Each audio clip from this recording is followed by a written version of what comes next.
instrumentalisation de la violence, quel est le rôle de la justice, de la police quand les robes noires mettent un gilet jaune? On en parle ce soir avec Maître Paris dans Libéré sur parole.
Bonsoir à vous, bienvenue sur Libéré sur parole. Ce soir, émission spéciale avec Maître Paris. Bonsoir Maître Paris. Привет! Здесь Париж! Ah, Sokracho! déjà, Spasiba! déjà, on nous dit que les gilets jaunes sont sponsorisés par les Russes. Là, tu vas confirmer les rumeurs. Donc, écoute, bienvenue. J'avais peut-être des informations là-dessus. Hein. J'avais fait une vidéo début décembre et j'avais commencé la vidéo en parlant russe comme ça. C'est marrant. Hein. Ah bah tu vois, tu confirmes les rumeurs macroniennes alors. Non, je crois pas. Mais Donc, j'ai de l'humour. bon, en tout cas, bienvenue à vous ce soir pour parler gilets jaunes, justice, parce que les robes noires aussi ont mis un gilet jaune, parce qu'il y a pas mal de mécontentement aussi dans la Les profession. robes noires, je ne sais pas. J'en ai pas vu beaucoup. Ah bah on en a vu quand même un peu dans les manifs. Avec une robe certains. jaune Bah qui en tout cas endossé ou avec un gilet noir? Bah ils ont endossé le dossard gilet jaune en tout cas. Avec une robe jaune ou avec un gilet noir?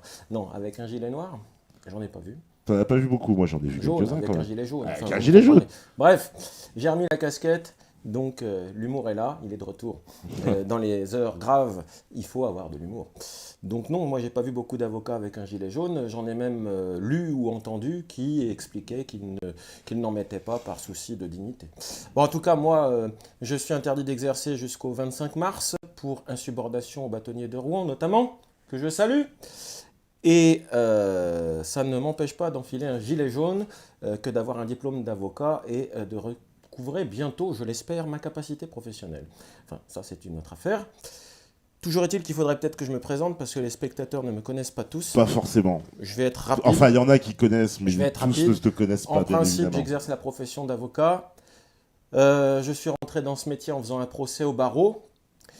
Bien évidemment, j'ai gagné ce procès et depuis une quinzaine d'années, c'est ce qui me vaut une ostracisation dans cette profession et dans la justice. Et c'est bien évidemment l'origine de ma mobilisation, puisque si aujourd'hui je mets un gilet jaune et si aujourd'hui je suis avec les gilets jaunes, c'est essentiellement parce que dans mon parcours, j'ai découvert un ensemble d'anomalies et de dysfonctionnements au sein même de la justice. Voilà.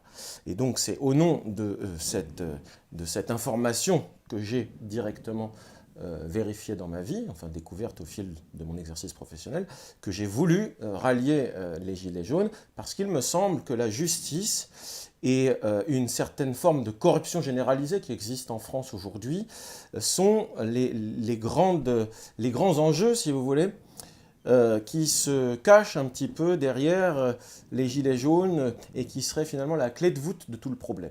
Parce que j'observe une chose, c'est qu'aujourd'hui, au-delà du fond, mais pour introduire mon sujet qui est la justice au sein des gilets jaunes, j'introduis ce sujet au sein des gilets jaunes, aujourd'hui, si les gilets jaunes sont mobilisés, c'est d'abord parce qu'il y a des injustices au sens général. Et dans leur mobilisation, ils mènent des actions qui les renvoie finalement en confrontation avec les forces de l'ordre et au bout du compte, en face de la justice. Donc nous voyons que le cheminement finalement et l'escalade de la manifestation et de la revendication jusqu'à son terme, finalement, va mener les citoyens les plus vindicatifs devant leur juge. Donc c'est bien la justice, la clé de voûte du pouvoir. C'est la dernière institution qui maintient le pouvoir en place. C'est une erreur à ne pas commettre que d'imaginer que ce seraient les forces de l'ordre qui maintiendraient le pouvoir en place. Le pouvoir ne se maintient en place que dans l'état de droit. C'est-à-dire qu'il faut que l'ensemble des citoyens soient d'accord pour se soumettre, pour reconnaître la force, se soumettre à la force et reconnaître cette force aux puissances chargées du maintien de l'ordre.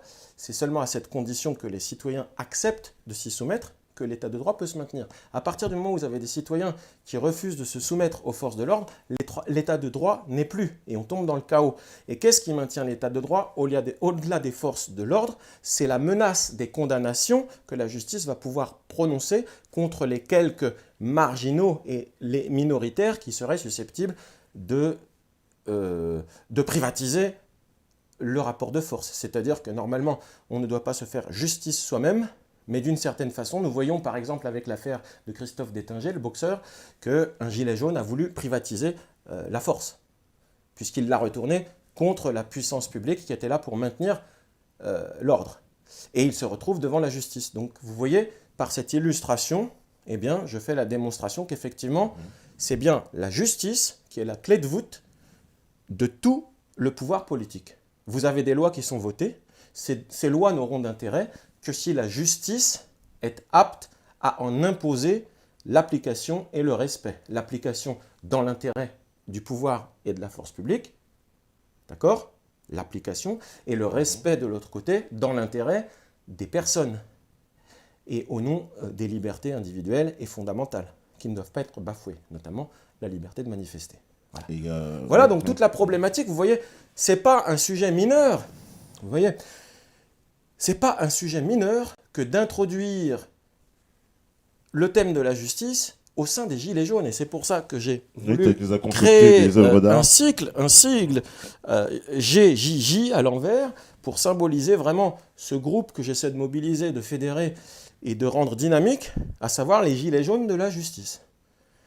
C'est fondamental. C'est tout aussi fondamental que la fiscalité, parce que vraiment, j'insiste, la clé de voûte qui maintient la voûte complète du pouvoir, c'est la justice. Alors, moi, il y a une phrase aussi qui m'interpelle, c'est contre la corruption. Donc tu dénonces la corruption. La corruption, regarde. Alors, j'ai une petite marionnette dans la manifestation qui remue cette faux. Et voyez ce que nous avons écrit dessus. L'injustice nous tue. Pas la justice, l'injustice. Alors, il y a l'injustice judiciaire, parfois, heureusement, c'est rare. Et pour ça, il y a des recours. Mais c'est surtout l'injustice générale, c'est ça le sujet que portent les Gilets jaunes. L'injustice, injustice fiscale, injustice sociale. Toute forme d'injustice, mais qui, au bout du compte, de par le rapport de force qui s'instaure entre les protagonismes des rapports sociaux, eh bien, on se retrouve dans les rues à manifester, et si ça se passe mal, on se retrouve devant la police et ensuite devant les juges. Donc, encore une fois, l'injustice au sens général va nous amener d'amont en aval, au départ injustice générale et au final, eh bien, justice en aval devant les juges qui vont, nous l'espérons, rendre justice dans le respect des lois et dans l'intérêt des manifestants. Mais là, nous l'espérons. Alors la corruption... C'est quoi cette corruption de la justice? Non, j'ai pas marqué corruption de la justice. Bah, c'est qui est corrompu alors? J'ai marqué contre la corruption. Et je parle bien d'une corruption générale. Et je maintiens, comme dans le prolongement de mon discours fin 2015, je maintiens aujourd'hui que nous avons en France, heureusement, Dieu soit loué, des magistrats honnêtes. Dans l'immense majorité de la magistrature, heureusement, fait bien son travail. Mais il y a une corruption générale qui charge la barque de la justice. Et cette barque-là, eh bien, elle prend l'eau. Et c'est peut-être ce dont nous allons parler ce soir. Enfin voilà, voilà le propos introductif que je voulais tenir ici. Justement, alors les questions de justice, elles sont au centre. C'est-à-dire que tu penses que les Gilets jaunes doivent s'emparer de cette thématique justement de la justice. Parce que moi j'ai entendu quelques fois dans les débats quand même. C'est quelque chose qui est assez préoccupant quand même pour beaucoup de gens, cette question. Mais la justice, elle apparaît aujourd'hui comme une institution qui joue contre le citoyen. Si les Gilets jaunes font l'impasse sur l'enjeu de la justice, ils auront mené leur combat pour rien. J'y insiste, vous pouvez demander toutes les réformes institutionnelles que vous voudrez, vous pouvez voter toutes les lois que vous espérez avec le référendum d'initiative citoyenne. Si ces textes que vous aurez obtenus éventuellement sont ensuite malmenés devant la justice par des gens qui ne feraient pas leur métier de magistrat correctement par manque de moyens d'abord et de part d'autres difficultés ensuite, eh bien votre combat est perdu d'avance. Si vous n'avez pas une justice qui fonctionne, et maître François d'Angleman, notre ami, l'avait expliqué, si la justice ne fonctionne pas, rien ne peut fonctionner. Vous n'aurez pas d'investisseurs qui auront envie d'investir dans un pays si la justice ne leur assure pas un minimum de garantie. Il faut toujours assurer la sécurité juridique. Et la sécurité juridique, c'est la possibilité pour chacun, que vous soyez un petit ou un grand, de prévoir les conséquences de ses choix, de ses actes, de ses décisions. Donc est-ce que je peux estimer que la justice aujourd'hui, en tant qu'institution, elle participe on va dire, à la politique de répression qui est menée contre les Gilets jaunes? Puisqu'il y a une politique de répression au niveau de la police, mais on a des échos comme quoi les parquets auraient reçu aussi des consignes et que visiblement ils auraient une application assez sévère, en tout cas envers les Gilets jaunes. Vaste question. Pourquoi? Parce que tu pars d'un postulat.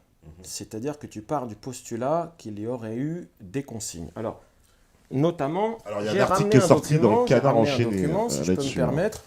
J'ai ramené un document qui date du 22 novembre 2018. Je le montre, mais je ne pense pas que les gens le verront. On ne le verra pas, c'est trop blanc. C'est trop blanc. La garde des Sceaux, ministre de la Justice, qui a donc fait une circulaire. Quel est le titre de la circulaire? Eh bien, elle s'intitule « Circulaire relative au traitement judiciaire des infractions commises en lien avec le mouvement de contestation dit des Gilets jaunes ». Donc, certains ont interprété cette circulaire à charge pour sous-entendre que Madame le garde des Sceaux aurait voulu inciter à une répression particulière ici. En réalité, ce que je veux dénoncer, c'est qu'il y a quand même beaucoup d'intoxication dans les circonstances actuelles. Nous avons beaucoup de gens qui se servent d'un élément formel qui existe, certes, pour lui donner une signification qu'il n'a pas forcément. Il est bien évident qu'il fallait, comme l'a fait très justement Madame le garde des Sceaux, il fallait donner des directives parce que gouverner c'est prévoir, et Madame le garde des Sceaux voulait expliquer aux magistrats comment ils allaient devoir faire face, évidemment peut-être, à un surcroît d'activité en relation avec d'éventuelles infractions qui pourraient être commises d'un côté par les Gilets jaunes et pourquoi pas d'un autre côté par les forces de l'ordre. Après, si on veut mal interpréter cette directive, effectivement, il y a quelques passages qui prêtent quand même, qui confirment le soupçon qui a été exprimé par certains Gilets jaunes. C'est-à-dire qu'on peut s'interroger sur l'opportunité pour Madame le garde des Sceaux d'avoir, par exemple, préconisé des peines complémentaires. Là, clairement, c'est équivoque, c'est-à-dire qu'on ne peut pas l'accuser d'avoir incité à la répression, mais d'une certaine façon, suggérer de faire le maximum pour dissuader, en quelque sorte, de manifester, eh bien, cette fois-ci, je suis obligé de reconnaître que ça peut avoir un certain sens négatif et pourquoi pas critiquable. Ça s'inscrit donc un peu quand même dans une politique de répression dans ce cas-là. Clairement, de toute façon, je ne vais pas enfoncer des portes ouvertes. Force est de constater que les Gilets jaunes ne sont pas très bien vus par le pouvoir. Mais, à la décharge du pouvoir, il faut peut-être revenir à la source du problème. Nous avons au moins deux logique dans cette affaire des Gilets jaunes. Nous avons une logique nationale qui nous appartient et que je revendique sincèrement, sans ambiguïté, c'est-à-dire que nous souhaitons plus de justice. C'est bien par là que je commençais dans le vocabulaire de cette émission. plus de justice à tous les niveaux. Et notamment, eh bien, la faculté de terminer ses fins de mois comme on a envie de les commencer, c'est-à-dire en ayant de quoi manger dans son assiette et de quoi aller travailler si on a encore la chance d'avoir un travail dans ce pays. Ça, c'est la logique nationale, c'est celle qui est saine, c'est-à-dire celle qui n'a pas de perversité. Mais il est bien évident que si je te pose la question « As-tu déjà fait 6 millions de vues sur Internet par une publication ?» Eh bien, je pense que la réponse sera négative. Que vas-tu me répondre? As-tu déjà fait 6 millions de vues? Déjà 6 millions, c'est un chiffre tendancieux. Bon, eh bien moi, je veux qu'on m'explique comment Jacqueline Moureau, par exemple, a fait 6 millions de vues, avec une petite vidéo sur Facebook. Hein, et je veux qu'on m'explique comment d'autres gens dans son prolongement, ou bien la devançant avec la suggestion d'enfiler un gilet jaune, faisaient 6 millions de vues. Je voudrais qu'on m'explique, et c'est là qu'immédiatement, pour ma part, même si je suis sincèrement impliqué et investi dans le mouvement des Gilets jaunes, je pense qu'au départ, au niveau non plus intérieur et national, mais au niveau des relations internationales, il y a peut-être des choses qui nous échappent. Et qui ne m'avaient pas échappé à moi, puisque si vous fouillez sur mes tweets, où est-ce que j'ai mis ça? Si vous fouillez sur mes tweets sur Internet, eh bien vous allez trouver un tas de publications. Alors voilà.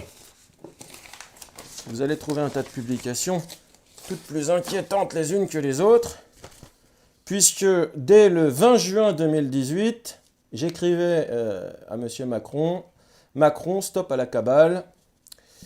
20 juin, la cabale continue, 20 juin, décidément, depuis que M. le Président Macron a osé prendre des positions nuancées sur certains sujets sensibles, tout est fait pour le fragiliser. Ces méthodes sont la honte des soi-disant représentants de la République, une pure bassesse. Et dans le prolongement de ces tweets, je continuais. En parlant de l'affaire Benalla, le 21 juillet 2018, par exemple, j'écrivais encore à propos de M. Macron, « Affaire Benalla, d'un état d'esprit à un état pourri, depuis 45 jours, le président de la République subit une cabale infernale, mais depuis bien longtemps, l'état d'esprit des serviteurs de l'État est pourri, chacun n'exerçant le pouvoir que pour en abuser à des fins plutôt crattes. » Et ça, c'est un petit peu la définition de la corruption. Tu es en train de dire que Macron, il est victime d'une cabale? Alors, évidemment, si je dis que Macron est victime, je vais me ramasser tu vas avoir de tomates pourries. C'est de volets de gilets jaunes qui vont te tomber dessus, une volée de bois vert. Alors, non, c'est plus compliqué. Ce que je veux dire, c'est que d'un côté, on ne peut pas me soupçonner, moi, d'être pro-Macron. Je suis peut-être le seul en France qui a fait un recours pour faire annuler son élection présidentielle. Mais j'y reviendrai. Mais d'un autre côté, on ne peut pas faire abstraction des enjeux internationaux. Et il est bien évident que Monsieur le Président de la République ne peut pas s'aventurer trop en avant pour dire j'ai été victime de quelque chose qui n'est pas seulement un enjeu national. Il ne peut pas le faire parce qu'immédiatement, il va être victime de cette méthode qui consiste à accuser les gens de complotisme. Bon, moi, on va m'accuser de complotisme, c'est pas grave, j'ai mis la casquette pour me protéger, on pourra aussi dire que je suis fou, ça ne me dérange pas. Mais il est bien évident qu'on ne fait pas 6 millions de vues, hein, je mets au défi quiconque ici de vouloir faire 6 millions de vues sur Internet, et on verra le résultat. Hein. Je ne vois pas comment on peut faire 6 millions de vues comme ça du jour au lendemain, et plusieurs personnes en plus, à savoir Jacqueline Moureau, la personne qui a dit d'enfiler un gilet jaune dans sa voiture, etc. Plusieurs millions de vues comme ça, ça fait beaucoup quand même. Mais ça, je l'ai dénoncé dans une vidéo qui n'a pas fait beaucoup de vues, elle, pour sa part, début décembre. On s'en fout. Ce que je veux dire ici, c'est qu'il faut juste être prudent. Voilà. Il faut juste être prudent, et il faut comprendre que la corruption, si elle existe au niveau national, de manière généralisée, à une dose qui est plus ou moins difficile à évaluer, eh ben elle existe encore plus au niveau international. Ouais, mais, voilà, c'est tout. Quand même, donc il faut être prudent. Non, l'affaire Benalla, elle n'est pas tombée du ciel. Non, mais certainement, mais le tout est de voir que l'attitude quand même du président, de Macron, depuis le début de l'affaire et depuis le début des événements des Gilets jaunes, il est au mieux de faire de ce qu'on appelle des maladresses, et au pire, et de jeter de l'huile sur le feu. Il n'arrête pas de faire des déclarations en déclarations, et les réponses qui ont été apportées, même depuis maintenant 2 mois, 3 mois, elles sont complètement insuffisantes, et c'est même faut le dire, du foutage de gueule. Parce que quand on va dans le fond des réponses qui ont été apportées, les 10 milliards d'euros, on le sait que c'était prévu, c'est juste de l'argent qu'on a ravancé, mais c'était déjà prévu dans son plan. Ouais. Là, il nous parle de faire un référendum dans lequel, en fait, ça lui servira à valider ses propres propositions qu'il a fait au programme présidentiel pour les faire valider par le référendum. Enfin, c'est du foutage de gueule. On est dans du foutage de gueule. J'aurais envie de dire qu'il est très maladroit, qu'il est très jeune, qu'il s'est retrouvé dans une situation forcément impossible. D'abord, il a été très mal élu. Il faut revenir au problème de départ. Ouais. Il a été très mal élu, ce président. Ah bah mal élu au sens, tu veux dire qu'il n'avait pas trop de soutien, ça c'est le moins qu'on puisse dire. Non, il avait du soutien. Non, mais il faut bien écouter ce que je dis, parce que tout va très vite, et aujourd'hui on ne prend plus le temps d'observer la scène. Or, il faut l'observer. Le président Macron, il a été élu encore une fois, par, comment dirais-je, enfin, au terme d'une chronologie qui n'est pas étrangère aux affaires de justice. Puisque le 25, vous m'excuserez si je me trompe de date, mais je crois précisément que c'est le 25 janvier 2017, l'affaire Fillon sort dans le Canard enchaîné, et c'est à partir de là que Macron a de réelles chances d'être élu, et qu'il va effectivement être élu. Mais à cause de cette affaire qui a monopolisé absolument tous les temps de parole et toutes les publications des grands médias, à cause de cette affaire Fillon, il n'y a pas eu de débat politique. Qu'on ne vienne pas me dire que M. Emmanuel Macron a été élu président de manière orthodoxe. Ce n'est pas du tout le cas. Il a été élu par défaut.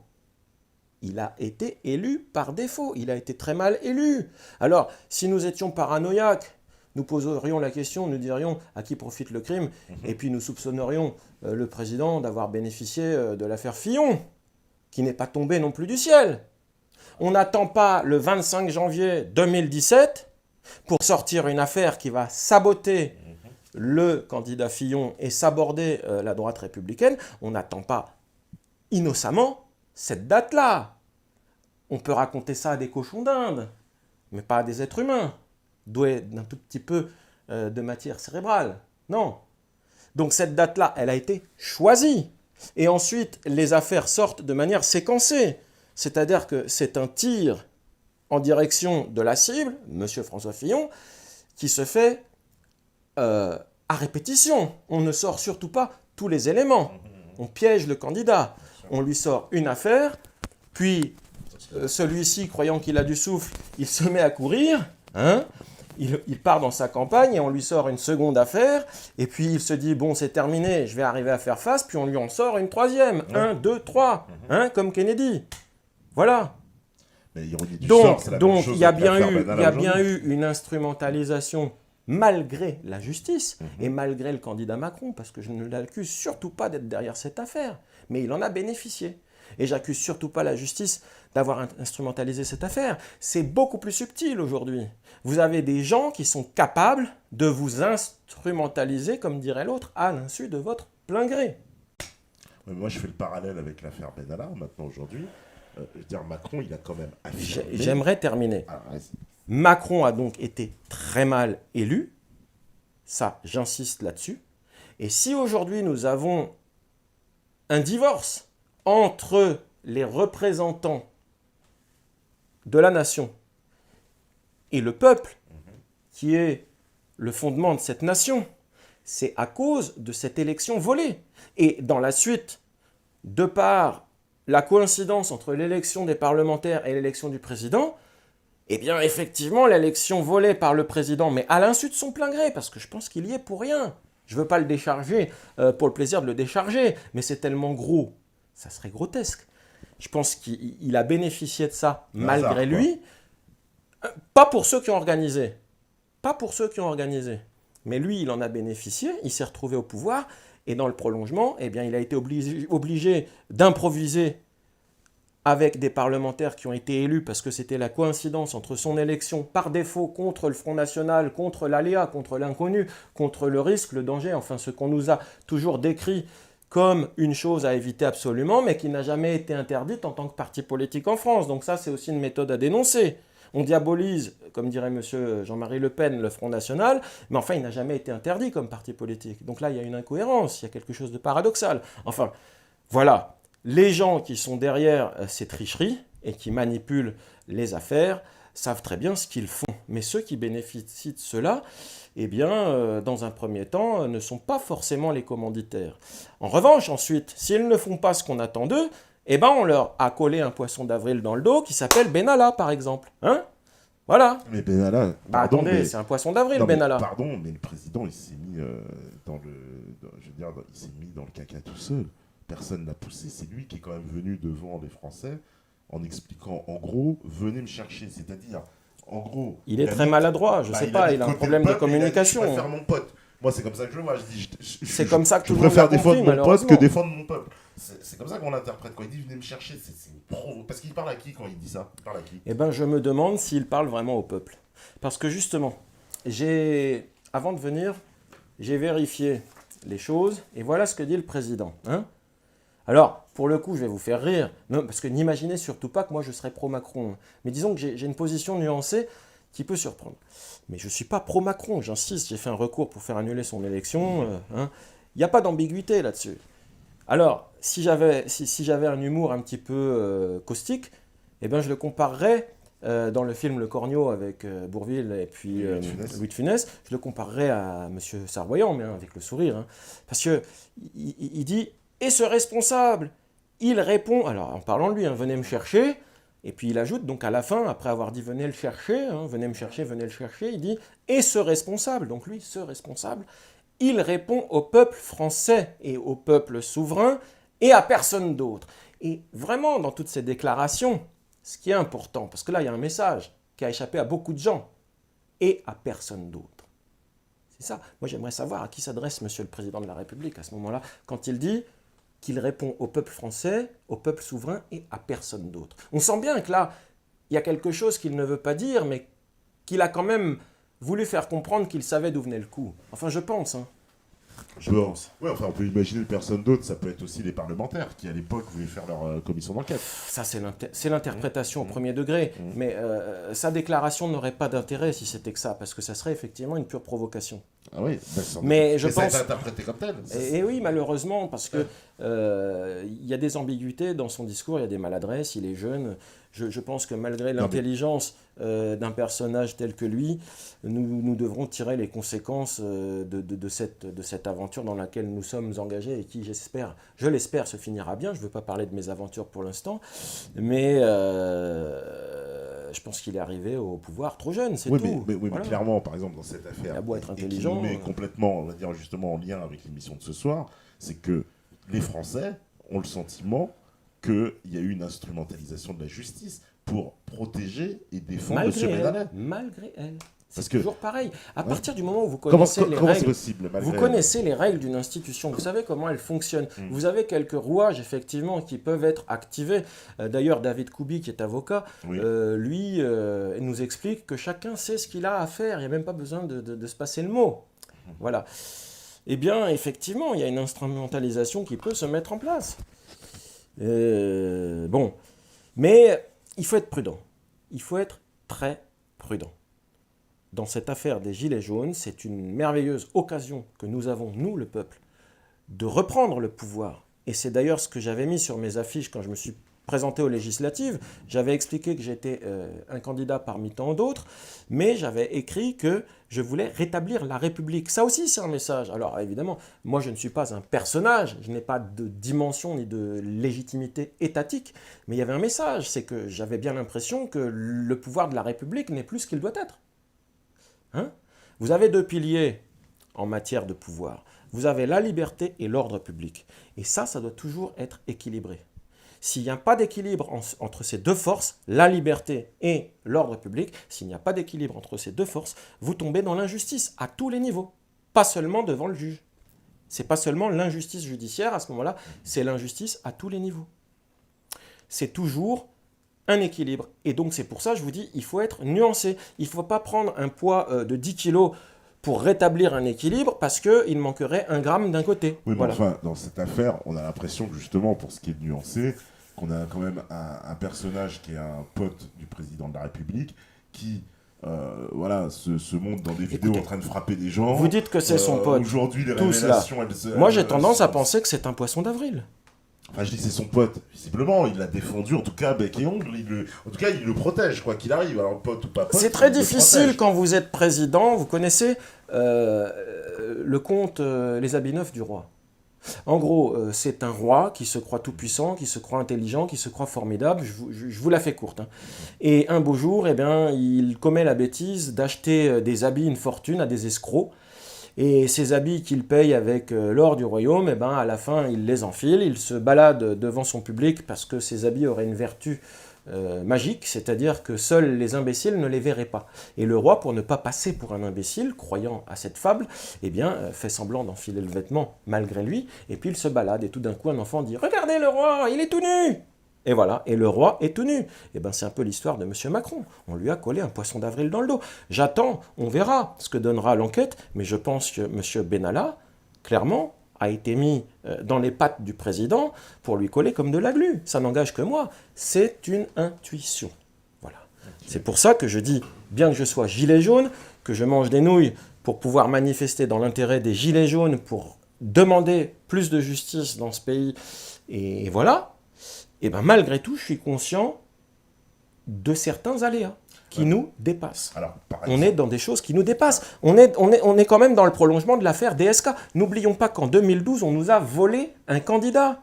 En 2017, ça recommence. Mais il n'y a plus de hasard. Une fois, 2 fois. Et maintenant, on veut nous voler un président 3 fois.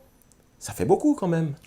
Ouais. Ça fait beaucoup en 10 ans. Ouais, il est plus très populaire quand même. Mais il n'est pas populaire du tout. Il y a des gens qui ont organisé, avec un humour un petit peu morbide, sa mise à mort.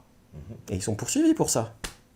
Pour autant, ça reste quand même une énigme de voir à quel point il protège Benalla, à quel point on interprète ça comme justement des dysfonctionnements de la justice. Pourquoi ? Parce que tu sais très bien que le simple citoyen, toi comme moi, le justiciable, comme on aime l'appeler, lui, il n'aura pas ce passe-droit. Si demain, la police doit venir chez toi pour récupérer un coffre-fort, je pense pas qu'ils vont hésiter 2 secondes à défoncer ta porte, tu vois, si tu leur expliques que tu as oublié les clés.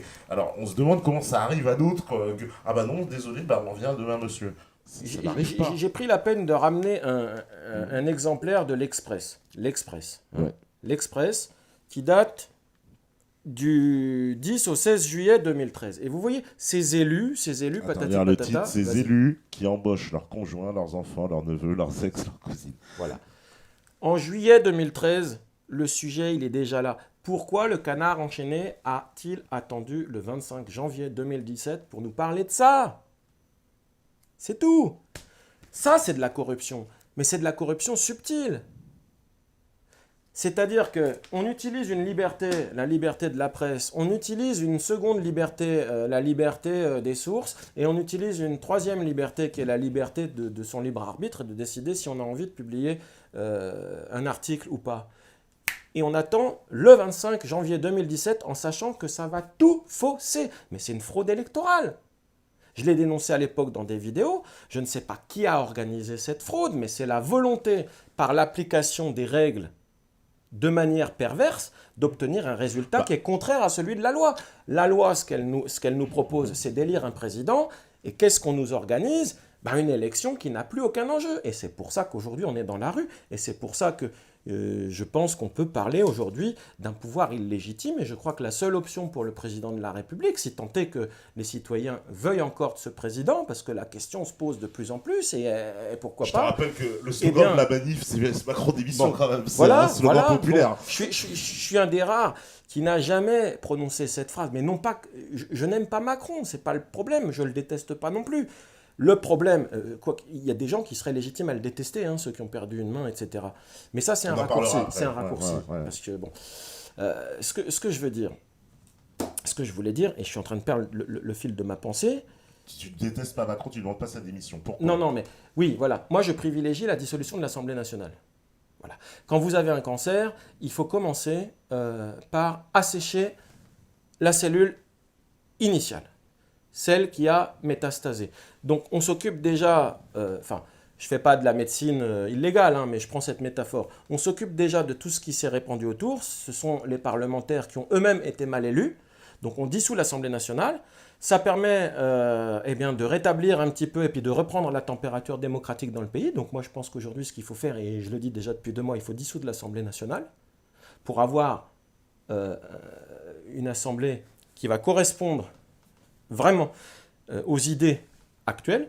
Et puis après, on verra s'il y a une cohabitation ou bien si M. Macron, par miracle, pour lui, arrive à maintenir une majorité. Si on ne modifie pas les règles électorales, c'est-à-dire s'il n'y a pas un changement du mode de scrutin clair avec une proportionnelle, on va, grosso modo, arriver au même résultat.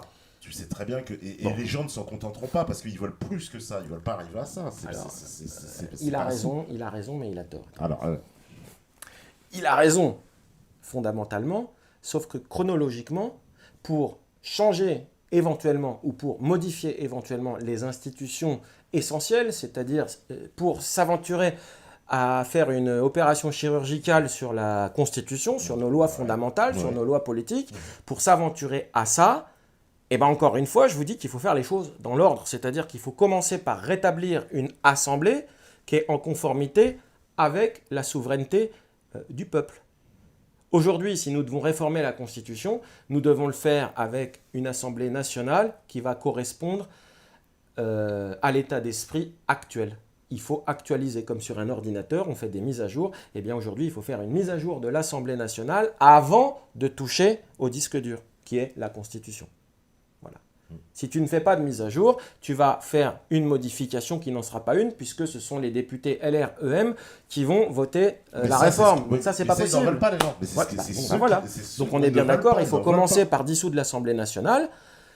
J'avais dit au président dans ma petite vidéo, je l'espère, qu'il aura peut-être vu, eh bien, je lui avais dit qu'il fallait faire un référendum ensuite sur les propositions de réforme institutionnelle qu'il aurait envie d'initier. Bah, il t'a écouté alors, parce que c'est ce qu'il veut faire. Mais quand je regarde ce qu'il fait, j'ai l'impression quand même que les grands esprits se rencontrent, peut-être, oui. Enfin, le problème, c'est que moi j'ai vu ses propositions pour le référendum.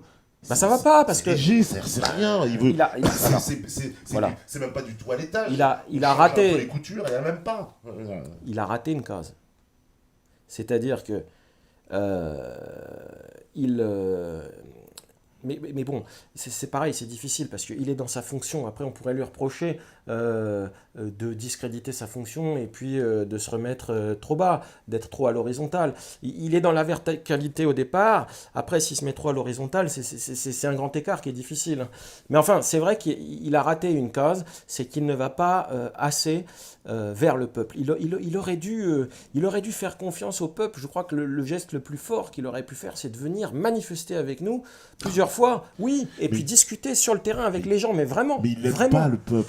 Voilà, oui, mais on peut apprendre à aimer. Moi, quand j'étais petit, je n'aimais pas la soupe, et puis aujourd'hui, j'en mange tous les soirs. Mais les Français, s'ils les aiment pas depuis tout petit, c'est pas demain qui va les aimer. Non, parce que Macron, j'ai l'impression que le désamour qu'on lui rend, c'est à la hauteur de lui, son désamour aussi. C'est-à-dire que les Français, ils ont le sentiment que ce mec-là n'aime pas la France, n'aime pas les Français. Il est arrogant, il a toujours une petite pique ou une petite parole désobligeante et malvenue dès qu'il va à l'étranger sur la France et sur les Français. Je sais, j'ai observé la même chose, je dois le reconnaître. Cette personne-là, au bout d'un moment, et je pense que la majorité des gens pensent ça, ils se disent mais il ne nous aime pas, il ne nous apprécie pas, il est contre nous, quoi, fondamentalement. On n'arrive pas à voir. Si c'est ça, ça veut dire que je me trompe complètement, ce qui est possible. Hein. Mais dans ce cas-là, c'est très grave.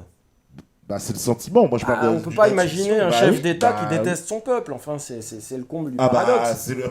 C'est pour ça qu'ils sont dans la rue, à mon avis. À mon avis, c'est pour ça qu'ils manifestent. Oui, mais des fois, on peut avoir une ambiguïté, une incompréhension entre des gens. C'est-à-dire un président qui a envie de se faire aimer, mais qui ne sait pas se faire aimer, et un peuple qui a l'impression qu'on le déteste, alors que ce n'est pas tout à fait le cas non plus. Ouais, mais parce que, bon... Regarde, par exemple, sur une chose... Ce soir, je suis là, j'ai encore la liberté de parler dans ce pays. Ah oui, il y a des pays où je serais déjà embastillé. Oui, peut-être. Bon. Mais regarde, par exemple, Macron, à chaque intervention, il a substitué le mot République et le mot France. C'est-à-dire, on n'utilise même plus le mot France dans le vocabulaire macronien, on n'utilise que le mot République. L'autre fois, quand il était en banlieue, il s'amusait à répondre à des jeunes, à un moment qui lui disait qu'en banlieue, les jeunes ne se sentaient pas français. Il lui répond, oui, c'est pas normal, un enfant né dans la République, élevé dans la République, qui ne reconnaît pas la République. Mais c'est quoi un enfant né dans la République? Je suis pas né à l'Assemblée nationale. Non mais faut arrêter.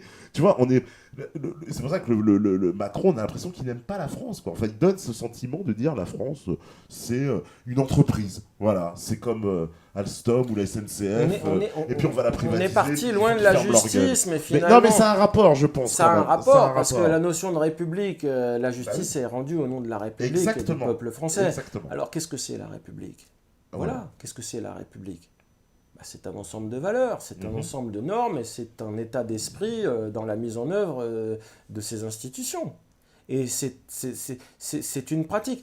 Je vais faire référence, j'aurais voulu faire quelque chose de structuré, mais ça ne fonctionne jamais. On est dans l'improvisation, c'est pas grave. Mais c'est encore mieux. Jean-Louis Debré a pris la parole. L'ancien président du Conseil constitutionnel, à propos des Gilets jaunes, a pris la parole. Et je l'ai bien écouté, parce que c'est quelqu'un que j'aime bien, même si je n'aurais pas forcément voté pour lui. Voilà, mais c'est quelqu'un que j'aime bien, tout simplement, c'est affectif, c'est parce que je l'ai connu quand j'étais adolescent, et c'est lui qui m'a donné envie de faire de la politique. Il nous avait fait visiter l'Assemblée nationale, enfin voilà, c'est une anecdote. J'ai cette faiblesse affective vis-à-vis de lui, et puis malgré tout, de temps en temps, je trouve qu'il prend la parole pour dire des choses justes. Alors je vais vous dire. Il a pris la parole à propos des Gilets jaunes, et qu'est-ce qu'il a dit?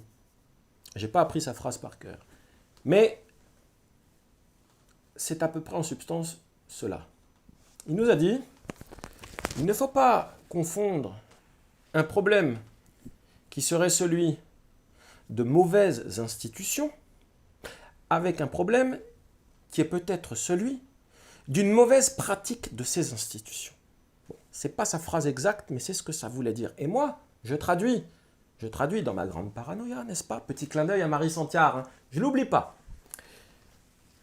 Bon, donc, dans ma grande paranoïa, eh bien, je traduis ce discours comme un sous-entendu de corruption. C'est-à-dire que quand Jean-Louis Debré nous dit que nous avons certainement de bonnes institutions, ou en tout cas des institutions perfectibles, mais qu'il ne faut pas complètement abolir, et pour repartir de zéro. Donc si nous avons des institutions qu'il faut peut-être un peu moderniser, mais maintenir, eh bien, le problème se situe ailleurs, il se situe au niveau de la pratique, au niveau des personnes. Et nous en revenons donc au problème de la corruption. Voilà, moi je suis un paranoïaque de la corruption, c'est pour ça que si vous avez un masque de Belphégor, Méphistophélès ou je ne sais quel démon, vous choisirez, qui symbolise un petit peu la corruption en général, pas celle de la justice. Et c'est contre cette corruption justement que je veux mobiliser les gilets jaunes de la justice et la justice avec nous, les magistrats du siège avec nous.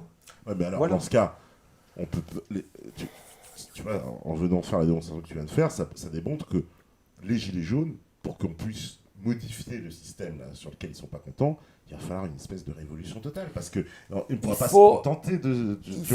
Alors, la révolution, attention. Enfin, révolution. Attention. Le mot est lâché, comme dirait le... La révolution, c'est une réaction en chaîne.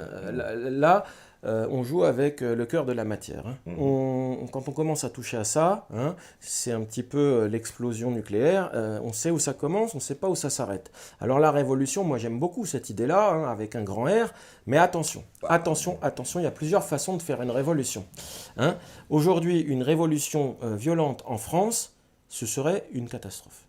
Ça c'est clair et net, ce serait une catastrophe, c'est vraiment la chose à éviter et c'est peut-être la chose que des forces mal identifiées dans toute notre histoire ici, qui est courte, hein, qui commence au mois de mai 2018, eh bien c'est peut-être ce qui est recherché, hein, déstabiliser la France. Donc il faut faire très attention à ça, parce que ça c'est pas forcément une bonne idée. Hein.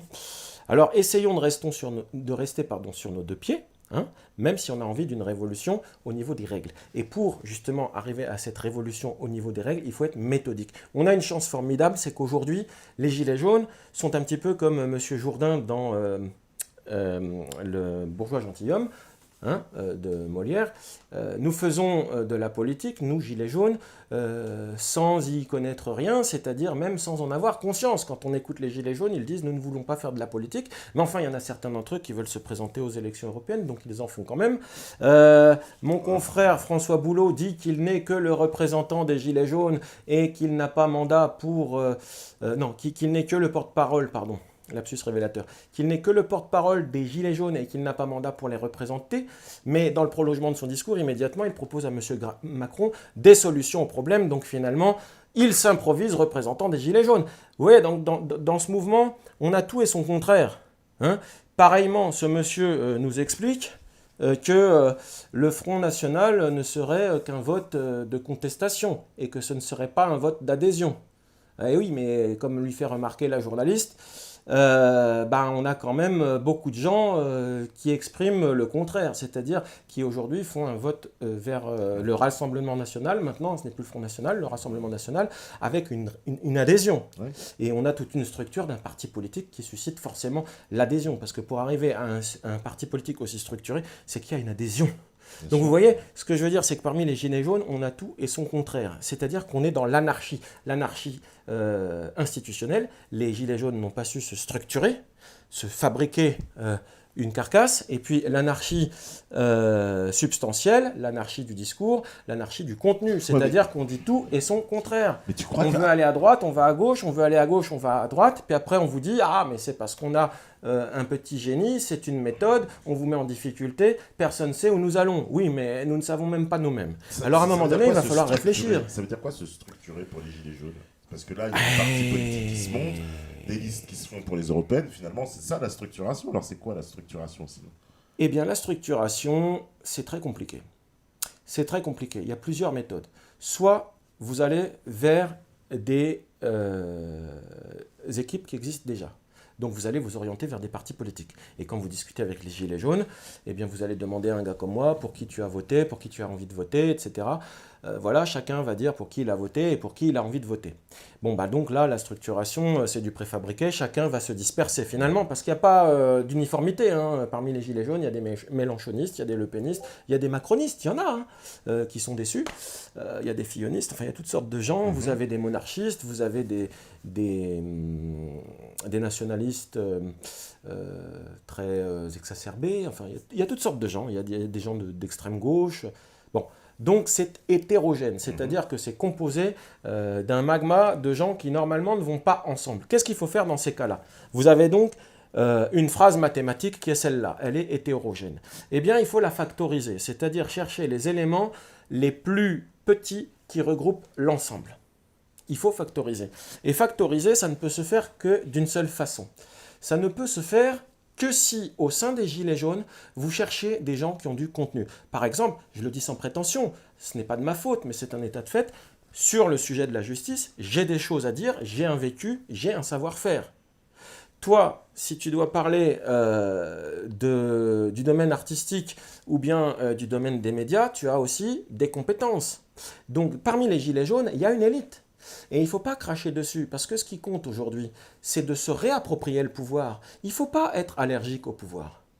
Et le pouvoir, c'est... Alors là, attention, on va me comparer à Jean-Claude Van Damme. Le pouvoir, c'est un petit peu comme dans Le Seigneur des Anneaux.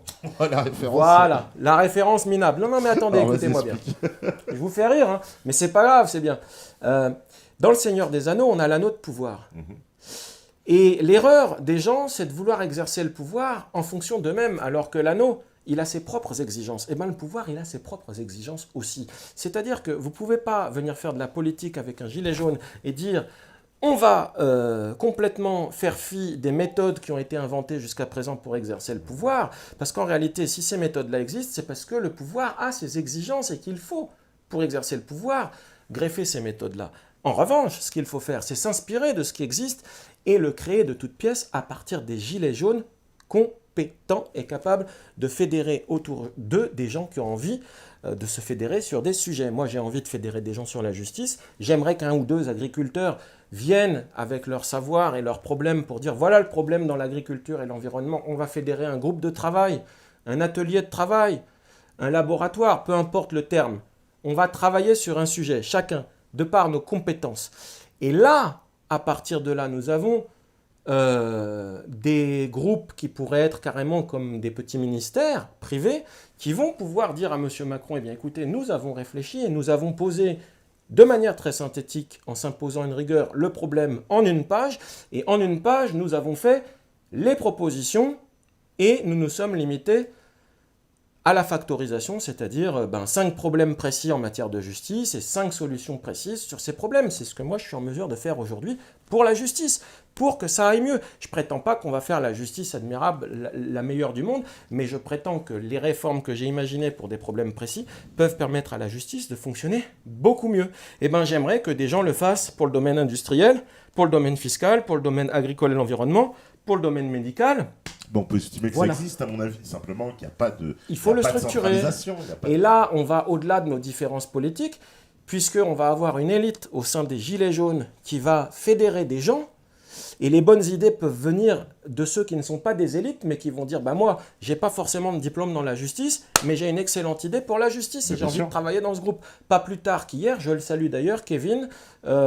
Kevin, je ne dirai pas d'où il est, mais s'il voit l'émission, il se reconnaîtra, un gilet jaune, et qui n'a pas fait d'études et qui, sans avoir fait d'études, a imaginé une solution en matière institutionnelle cette fois-ci, ça ne concerne pas la justice. Et quand il m'a donné sa solution au problème qu'il venait d'énoncer, je lui ai dit écoute Kevin, c'est formidable parce que c'est exactement ce que moi j'avais imaginé de mon côté.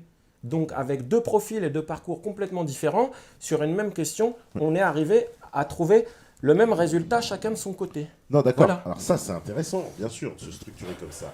Mais là, tu as évoqué tout à l'heure, d'ailleurs, quand tu parlais de François Boulot en parlant d'une de ses citations, et on pourrait citer encore aussi d'autres leaders gilets jaunes, c'est-à-dire qu'il y a clairement, parce que le mouvement, se dit apolitique. Moi, depuis mais non, longtemps, mais il fait de la politique. Voilà, moi, depuis longtemps, je dis que c'est Monsieur faux. Jourdain, Voilà, Monsieur Jourdain ne bien savait sûr. pas qu'il faisait de la Bien prose, sûr. mais il faisait de la prose. Voilà, non, mais ça, C'est évident, de la politique. C'est évident. Moi aussi, j'en ai déjà parlé. Je Mais dis bon. ce que j'en pense. Pour moi, c'est apartisan, c'est pas apolitique. Mais ce que je Voilà, voulais te à dire, partisan. ce que je voulais dire, c'est que justement, là, ce qu'on observe dans le mouvement, à la fois du côté des leaders des Gilets jaunes, et à la fois aussi du côté des manifestations et des événements, on voit aujourd'hui de plus en plus de drapeaux CGT, NPA, des syndicats, etc. Et puis on voit aussi des leaders Gilets jaunes qui, dans leurs déclarations ou dans leurs actes, en apparaissant sur des photos ou dans certaines manifestations, avec des gens, en tout cas dans leur position, ils sont clairement anti-extrême droite. Or, moi, là où j'ai un souci quand même, c'est parce que ces gens-là qui sont hostiles à l'extrême droite, ils sont pas hostiles à l'extrême gauche. Et que, Non, mais inversement, ceux qui sont favorables mais tous à les l'extrême leaders, droite ils sont hostiles à l'extrême Ah, gauche. pardon, mais Tu il vas n'y a pas leur de leader, reprocher. il n'y a pas de leader d'extrême droite. Non, mais parce que, Il bon, n'y a pas de voilà. leader favorable à l'extrême droite. Ils sont tous, il n'y a que des leaders hostiles à l'extrême droite. Ah bon? Ah bah bien sûr. Ah bah tu viens de me le citer, une citation de François Boulot que je ne connaissais pas, mais Je voilà. l'ai cité dans l'esprit. Hein, Bon, parce dans que l'esprit. Sinon, Mais j'ai on sa pourra en citation. citer d'autres. mais on Je l'ai pourra en noté citer d'autres, exactement. mais on pourra en Attends, citer je vais d'autres. te dire ce qu'il a dit. Parce que je l'ai noté. Alors voilà ce qu'il a dit. Il a dit que au sujet du vote pour le Front National, donc Rassemblement National Ouais. maintenant, on était en face, j'ouvre les guillemets, d'une hypocrisie. Et je continue ensuite par une citation in extenso. J'ouvre les guillemets. Chacun sait, donc c'est François Boulot qui disait ça, chacun sait que le noyau dur, le noyau dur et de véritable adhésion peut-être idéologique de ce parti, c'est 5%. En réalité, c'est le reste. C'est parce que le Front National est identifié comme le vote contestataire depuis plusieurs années et qu'on a un ras-le-bol général et qu'on vote Front National pour montrer sa colère vis-à-vis du système. Bon, sa phrase était mal construite, mais enfin voilà, moi je la cite telle qu'elle a été dite, en tout cas je l'ai notée comme telle. En gros, Oui, ce qu'il exprimait, c'est qu'il niait la question des journalistes qui, eux, disaient oui quand même, alors il disait le contraire de ce que tu dis, il disait oui quand même, au sein des Gilets jaunes, il y a beaucoup de gens qui auraient tendance à voter pour Marine Le Pen. Donc ce mouvement n'est-il pas un mouvement de fachos, quoi. Ouais. Bon, Oui. hein, Non, voilà, non, mais bon, alors... Oui, mais non, mais parce Qu'est-ce que tu me dis? Tu eh me ben, dis qu'il n'y a ce pas de que je- leader d'extrême droite, Eh mais ben, d'un autre côté, oui. on nous dit que ça serait que des fachos. Moi, je Mais suis pas un parce que facho. ça, c'est les médias On a qui voulu nous me racontent coller ces l'étiquette salades. de facho, mais Mais je suis pas un facho. Justement, les médias nous racontent ces salades, c'est des gens d'extrême droite, c'est des racistes, des homophobes et compagnie. Et je vote pas Mais Front les National. leaders, On peut regarder Non, mes non, tweets. mais bien sûr. Mais bon. ce que je pose, en tout cas, c'est de voir que, premièrement, les leaders, eux, ont une position où ils vont à chaque fois, justement, taper sur l'extrême droite, mais en revanche, ils vont être bienveillants vis-à-vis de l'extrême gauche. Ils vont... Voilà, je suis désolé. Moi, bon, j'apprécie énormément Jérôme Rodriguez, mais Moi aussi. j'ai vu sa Ouais. photo avec Besancenot. C'est Je celui me que pose la préfère. question, est-ce qu'il aurait fait la même photo avec Philippot? Bah non, mais tu peux me poser la question, c'est pareil. Moi, j'aurais fait une photo avec. Et je pense pas. Là, non, mais j'ai la réponse. Et je pense pas qu'il aurait fait. Et c'est bien Ouais. ça le problème, parce que quelque part, si on parle, et moi Moi, j'ai plus de sympathie pour Mélenchon que pour Philippot. Pourtant, Mélenchon, je le critique vertement des fois. Hein. oui, mais alors, est-ce que tu pourrais faire une photo avec Mélenchon et avec Philippot? Oh, moi, je suis capable de ce grand écart. Mais c'est Bon, ce bah qui voilà. m'attire des ennuis aussi. Quoi. Oui, mais tu comprends que c'est un souci, parce que les gens qui nous regardent. Moi, il y j'aime a tout des- le monde. Ouais, J'aime tout non, le mais bien monde. sûr. Bon, Mais j'essaie de voir le bon chez chacun. Non, mais Il y a les des gens gens voilà, le les problème, gens- il y a des gens, ils veulent voir le mauvais. Alors, si tu regardes le mauvais chez l'autre, c'est la guerre. Moi, j'essaye de voir ce qui est bon chez l'autre. Bah oui, c'est mais- avec ça qu'on peut construire. Quand on factorise, j'ai oublié de le dire, il faut factoriser le signe plus. Évidemment, il faut se dispenser de factoriser le signe moins. Non, mais Sinon, on est dans des logiques Ce négatives. mouvement des Gilets jaunes, est-ce qu'il ne faut pas qu'il revienne à sa genèse, qui était sa doctrine initiale, c'est-à-dire en se prétendant, bon, apolitique, mais bon, pour moi le terme est débouqué, mais c'est-à-dire apartisan, et donc pouvoir faire parler tout le monde. Parce qu'en fait, là, clairement, on va pas se mentir, le mouvement est en train d'être récupéré par l'extrême Faire gauche. parler. Tous les Gilets jaunes s'en aperçoivent. Non, mais ça, Ah bah c'est... bien sûr que Qui si. a dit Ah bah, ça? Tout le monde s'en aperçoit. On voit au départ. Je suis d'extrême gauche, moi Au départ. Regarde, je suis rouge ce Non, soir. mais au hein. départ- Attention, hein. Rouge et jaune. Au départ, C'est dans les les communistes. Non, mais au départ, dans les manifestations, il était interdit d'avoir des drapeaux d'organisation. Aujourd'hui, on voit la CGT, machin, etc. Et ils ont clairement, je trouve, phagocyté un peu quand même le mouvement, sachant qu'au départ, en plus, ils y étaient hostiles. Hein. Ils lui ont craché dessus au début. Et puis Bon, maintenant, alors on va Et ben poser ça, le ça pose un problème problème. autrement. Ça pose un problème. On va poser le problème autrement. Alors, vas-y. Hein C'est un scandale. Hein Ah bah pour moi, c'en est un. C'est un scandale. C'est un scandale, Ça te rappelle monsieur personne Barre. Ah bah bien Hein sûr, moi je suis assez vieux, je me rappelle. C'est un scandale, monsieur Bon, Barre. alors. Hey. Hein Alors, Il nous manque celui-là. Hein ah bah, on Hein, il nous en était faudra drôle. un peu plus, c'est comme ça. Ouais, c'est vrai.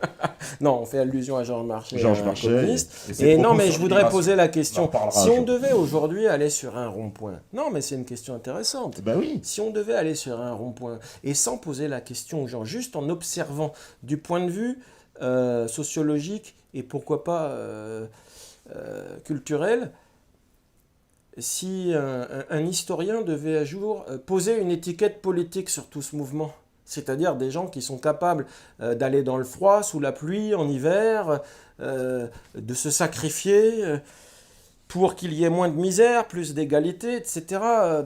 Quelle serait la tendance politique la plus naturelle qui vous viendrait à l'esprit? N'est-ce pas le communisme? Pas forcément. Bah, c'est un petit peu ça quand même, non? Bah, le communisme. Est-ce qu'on n'est pas en Alors, face d'une résurrection des Non. logiques marxistes? Bah, moi, je il vois faut- de la faut- à un fraternité. moment donné, mais faut est-ce que c'est la réfléchir. fraternité, c'est forcément du communisme? C'est là que je suis pas sûr. Parce que les gens dont je parle, les organisations dont je parle, elles ont quand même aussi pour objet de d'évincer des manifestations les gens qui ne pensent pas de la bonne façon. Et on a vu ce week-end, moi je vous dis, allez voir les vidéos. Ah bah tiens, il y a le compte Nous Voulons Vivre, ils ont sorti une vidéo encore ce week-end, je vous invite à aller voir leur vidéo, elle est sur le site d'ailleurs, patriote.info. ouais. Et ben, vous voyez très bien les gens, et moi ces gens, j'y suis allé encore à l'acte 13, je les ai rencontrés, je peux en témoigner, qui vous expliquent qui se sont fait dégager des manifs. C'est pas C'est normal. bien dommage. C'est Pourquoi bien dommage. Parce qu'on les a accusés d'être d'extrême droite. Ah bah oui. Non, ça, Oui, ça mais- c'est pas normal. Ce n'est Non, pas c'est normal. pas, c'est pas normal, C'est pas c'est normal. dommage parce qu'en réalité, j'ai connu des gens d'extrême droite qui se sont mis à voter à l'extrême gauche. Attends, je vais le remettre. On va le mettre mieux parce que là il y a un souci. Voilà. Pardon. Ça ira peut-être mieux. Vas-y. Bon. Voilà. On dirait. Je pense que ce qui fera la force de la suite, Mhm. ce Oui. qui fera la force de la suite, c'est notre capacité à dépasser les étiquettes initiales. Aujourd'hui, ce que veulent les gens d'extrême gauche, ce sont des réformes. Ce que veulent les gens d'extrême droite, ce sont des réformes. Alors certes, dans leur souffrance, ces gens-là ont choisi des combats pour s'exprimer. Mais en réalité, au-delà de leur souffrance, dans leur volonté et dans leur projet, il est possible, il est réellement possible de faire un trait d'union vers une société de progrès. C'est possible. Et c'est un contrat social qu'il va falloir concevoir. Et dans ce contrat social, la condition sine qua non, si nous voulons être positifs, c'est de se donner comme règle d'écarter nos partis pris sur des questions accessoires. Par exemple, vous prenez quelqu'un qui est raciste. Est-ce que le racisme, qui est d'ailleurs condamné par la loi, est-ce que le racisme est quelque chose qui peut introduire une logique positive dans un projet de société? Je ne crois pas. Je pense que c'est une dérive émotionnelle. Une petite minorité, je le reçois, non, mais ils même sont pas. extrêmement peu nombreux. Non, c'est une dérive émotionnelle. Voilà. Oui, mais... Après, vous avez des sujets sensibles dans l'histoire. Vous avez des sujets sensibles dans l'histoire. Non, mais là, tu as pris un bon exemple, le racisme. Oui. Le racisme, c'est une instrumentalisation. On traite de raciste n'importe qui aujourd'hui. Moi-même, je me fais traiter de raciste. On traite suprémaciste blanc. Oui, ça, c'est ça. Ça, c'est excellent. J'ai vu sur Internet. Et moi, ça restera dans l'histoire. Moi, il paraît. Alors, moi, tour à tour. Alors, pour les uns, je serai un agent du Mossad. Pour les autres, je serai un macroniste. Et puis, pour d'autres, je sais pas. Enfin, les gens fantasment. Mais bon, qu'est-ce que tu veux? Tu peux pas empêcher les gens de parler. Ça veut dire que les gens, l'autre qu'on t'accuse de racisme, on va le virer de la manif, on va le dégager, on va pas l'inviter, on va pas lui donner la parole, on va même le censurer. C'est grave, c'est très grave. C'est très grave. Moi, il ne faut pas accorder d'importance aux choses qui ne sont que des détails. Je dis que ce qui est très important aujourd'hui, c'est cette volonté de faire de la politique. Oui. Et moi, j'ai l'espoir, naïf, mais il faut de la naïveté. Quand Christophe Colomb partait pour découvrir les Amériques, il était naïf. D'autres les avaient découvertes avant lui. Il a eu la naïveté de croire qu'il allait être le premier. Bon, c'était déjà habité. Voilà, c'est tout. Ouais. Donc, si c'était habité, c'est que d'autres l'avaient découvert avant lui, les avaient découvertes avant lui. Bon, là, c'est pareil. Il faut être un peu naïf pour se lancer dans un projet collectif. Les gilets jaunes vont avorter ou bien vont venir au monde. C'est tout. Ça va accoucher ou bien ça ne va pas accoucher. Alors, qu'est-ce que les gilets jaunes vont choisir? Justement, chacun va essayer. Moi, j'espère que ça va donner naissance à quelque chose. Nos ennemis ou bien les esprits les plus malsains espèrent que ça va avorter. Bon, mais pour que ça donne naissance à quelque chose, il faut organiser avec des organes et faire un organisme qui fonctionne. Donc des ministères, le cœur, les poumons, les reins, les gilets jaunes doivent se concevoir comme un corps qui est en train de naître. Voilà, un corps social. Et dans ce corps social, chacun va devoir choisir quelle pierre il veut apporter. Et ce que je te dis, c'est que par exemple, la pierre du racisme n'est pas un élément constructif. Donc il faut se donner comme règle, même si tu as le droit dans ton fort intérieur, parce que ça c'est encore un droit dans son fort intérieur d'avoir toutes sortes d'idées et de pensées, alors pourquoi pas le droit de haïr telle ou telle personne, mais tu dois t'interdire de venir introduire ces choses-là dans un débat qui est un débat de construction collective. Voilà. Après, en fonction de tes idées, tu peux essayer de faire passer des envies de progrès. Voilà, ça doit être le principe de progrès, parce que c'est pareil. Non, mais je pense que très sincèrement, on va vers l'Europe après. Du racisme dans le débat. Tu vas m'emmener sur le sujet de l'Europe, évidemment, mais je te vois venir. Et au niveau de l'Europe, je maintiens le cap. Il m'a déjà été reproché d'être un dissident pro-européen, mais ça dépend de quelle Europe on parle. Ben voilà. Moi, je suis pour l'Europe sociale. Je vais te de l'UPR, parce que moi, j'en veux plus. Je vais te foutre 2 mecs de l'UPR face à toi. Et puis... Je suis pour l'Europe sociale. Si tu désertes la chaise, la politique de la chaise vide n'est pas forcément une bonne stratégie. Elle peut être forte ponctuellement, mais la politique de la chaise vide n'est pas forcément le meilleur choix. C'est quoi le meilleur choix? Le meilleur T'as pas le choix, c'est tu te soumets. Le meilleur choix, c'est de se réapproprier l'Europe.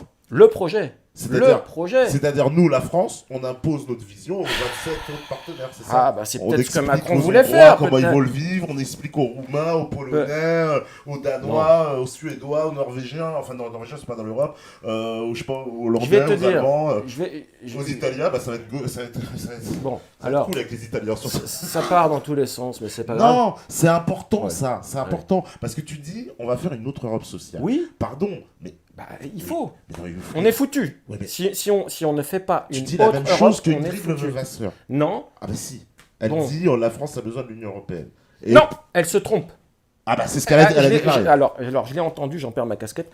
Elle se trompe, c'est pas la France qui a besoin de l'Union européenne, c'est l'Europe qui a besoin de la France. Ah donc, attention. On part déjà sur une bonne base. Ah bah bon, oui, alors, non, mais oui, bah alors, il faut rester en contact avec le bitume. Donc d'accord, ok. L'Union européenne a besoin de la France. Alors, évidemment. nous, alors on n'a aucun intérêt. C'est l'Union européenne qui a un intérêt. Ben non, mais c'est pour ça. C'est l'Union européenne qui a intérêt. C'est pour ça qu'il faut pas tuer le bébé dans l'eau du bain.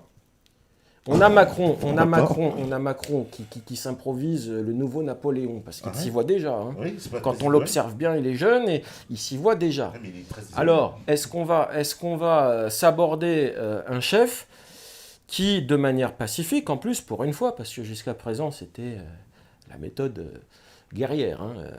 Bon, je ne vais pas faire de référence historique, parce qu'après, ça va encore déraper. Mais là, pour une fois, on a quelqu'un qui a des ambitions. Alors, je ne sais pas pourquoi, mais enfin, manifestement, ça transpire. Il a l'ambition d'être l'homme de l'Europe. Mais quelle Europe? Voilà la question. Est-ce qu'il faut forcément le tacler parce qu'il est pour l'Europe? Ou est-ce qu'il faut, au contraire, l'attraper, comme on l'a attrapé? Parce que là, on l'a quand même attrapé, le président, et on le tient bien. Les gens essayent de dire que nous ne le tenons pas, mais la CGT, si elle vient, c'est qu'elle a senti que le gâteau, il était bon. Hein. Oui. Ah, parce qu'ils sont tous en train de dire le mouvement s'écroule, le mouvement s'écroule. Mais si la CGT a dit, dites donc que je viendrai bien à votre table, c'est qu'à mon avis, le gâteau, il n'est pas si mauvais que ça. Certainement. Bon, alors, arrêtez de nous prendre pour des imbéciles. Le mouvement des Gilets jaunes, il n'est pas prêt de s'arrêter. Bon, alors... Puisque le président est obligé quand même d'en tenir compte de ce mouvement, qui est une force de revendication sociale.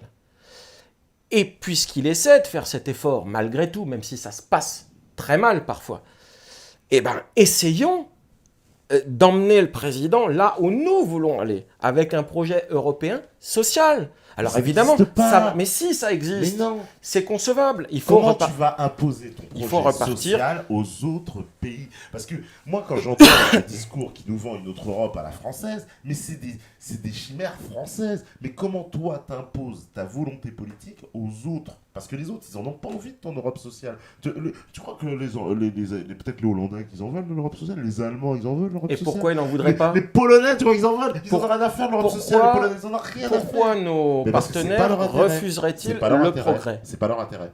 Parce qu'un pays comme... non, mais on va être très clair. Là, je vais parler crûment. Allez. Un pays comme l'Allemagne, qui a son empire à l'Est, c'est-à-dire son empire original, et qui fait travailler des Hongrois à 400 € et des Polonais à 600 €, eh ben, ils n'ont pas envie que demain, ces mecs-là, ils soient payés 1700 €, parce que sinon, c'est même plus intéressant. Et même pour la Pologne. Et d'ailleurs, elle ne pourra pas le faire. Donc, on a des intérêts contradictoires. On ne peut pas. C'est ça le truc. C'est que, en fait, cette Europe sociale qui est voulue par la France, oui, c'est voulu par la France, parce que la France, elle est comme ça. Mais les autres pays, ils ne pensent pas comme nous. Moi, je pense que, justement... c'est une perspective pessimiste. Ah, tu es fondamentalement pessimiste. Réaliste. Je pense que je suis réaliste. Alors qu'on peut envisager les choses et se dire que ce qui a été fait n'est pas réussi, et qu'on a une grosse marge de progression si on s'en donne les moyens. 40 ans quand même, hein, depuis 57, le traité de Rome... Oui, plus que ça. Il serait temps que ça marche un petit peu quand même. Je veux dire, à un moment donné, si ça va pas marcher pendant 40-50 ans, pourquoi ça marcherait demain? Au nom de quoi? Mais au nom de rien du tout, nous avons ce que nous voulons. Il faut s'en donner les moyens. Parce qu'en plus, pour arriver à l'Europe sociale dont tu parles, il faudrait refonder les traités européens avec tous les pays européens. Il faut commencer par refonder toutes les institutions de chaque État. C'est ça. Et oui, ça te fait rire. C'est le grand projet. Ce qu'il faudrait faire, c'est faire un mouvement peut-être. Mais nous sommes trop nombreux pour faire ça facilement.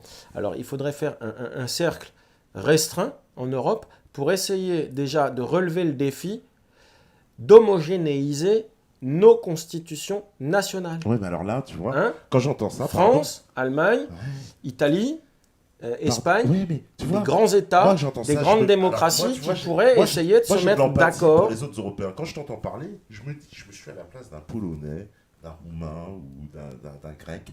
Je dis, mais qu'est-ce que c'est? C'est-à-dire, en fait, en Europe, il y a deux genres de pays, quoi. Il y a les pays bien Mais non. Et puis les pays pas bien. Mais non, pas du C'est tout. un peu ça, parce Mais que, non. si, parce que le projet européen c'est de faire un truc tous ensemble, et là tu dis non mais ça marche pas, on va faire un truc entre nous, les pays, on va dire C'est pas machin. entre nous. Ah bah c'est un truc. Mais non. Et puis les autres. Comment on fait un sondage?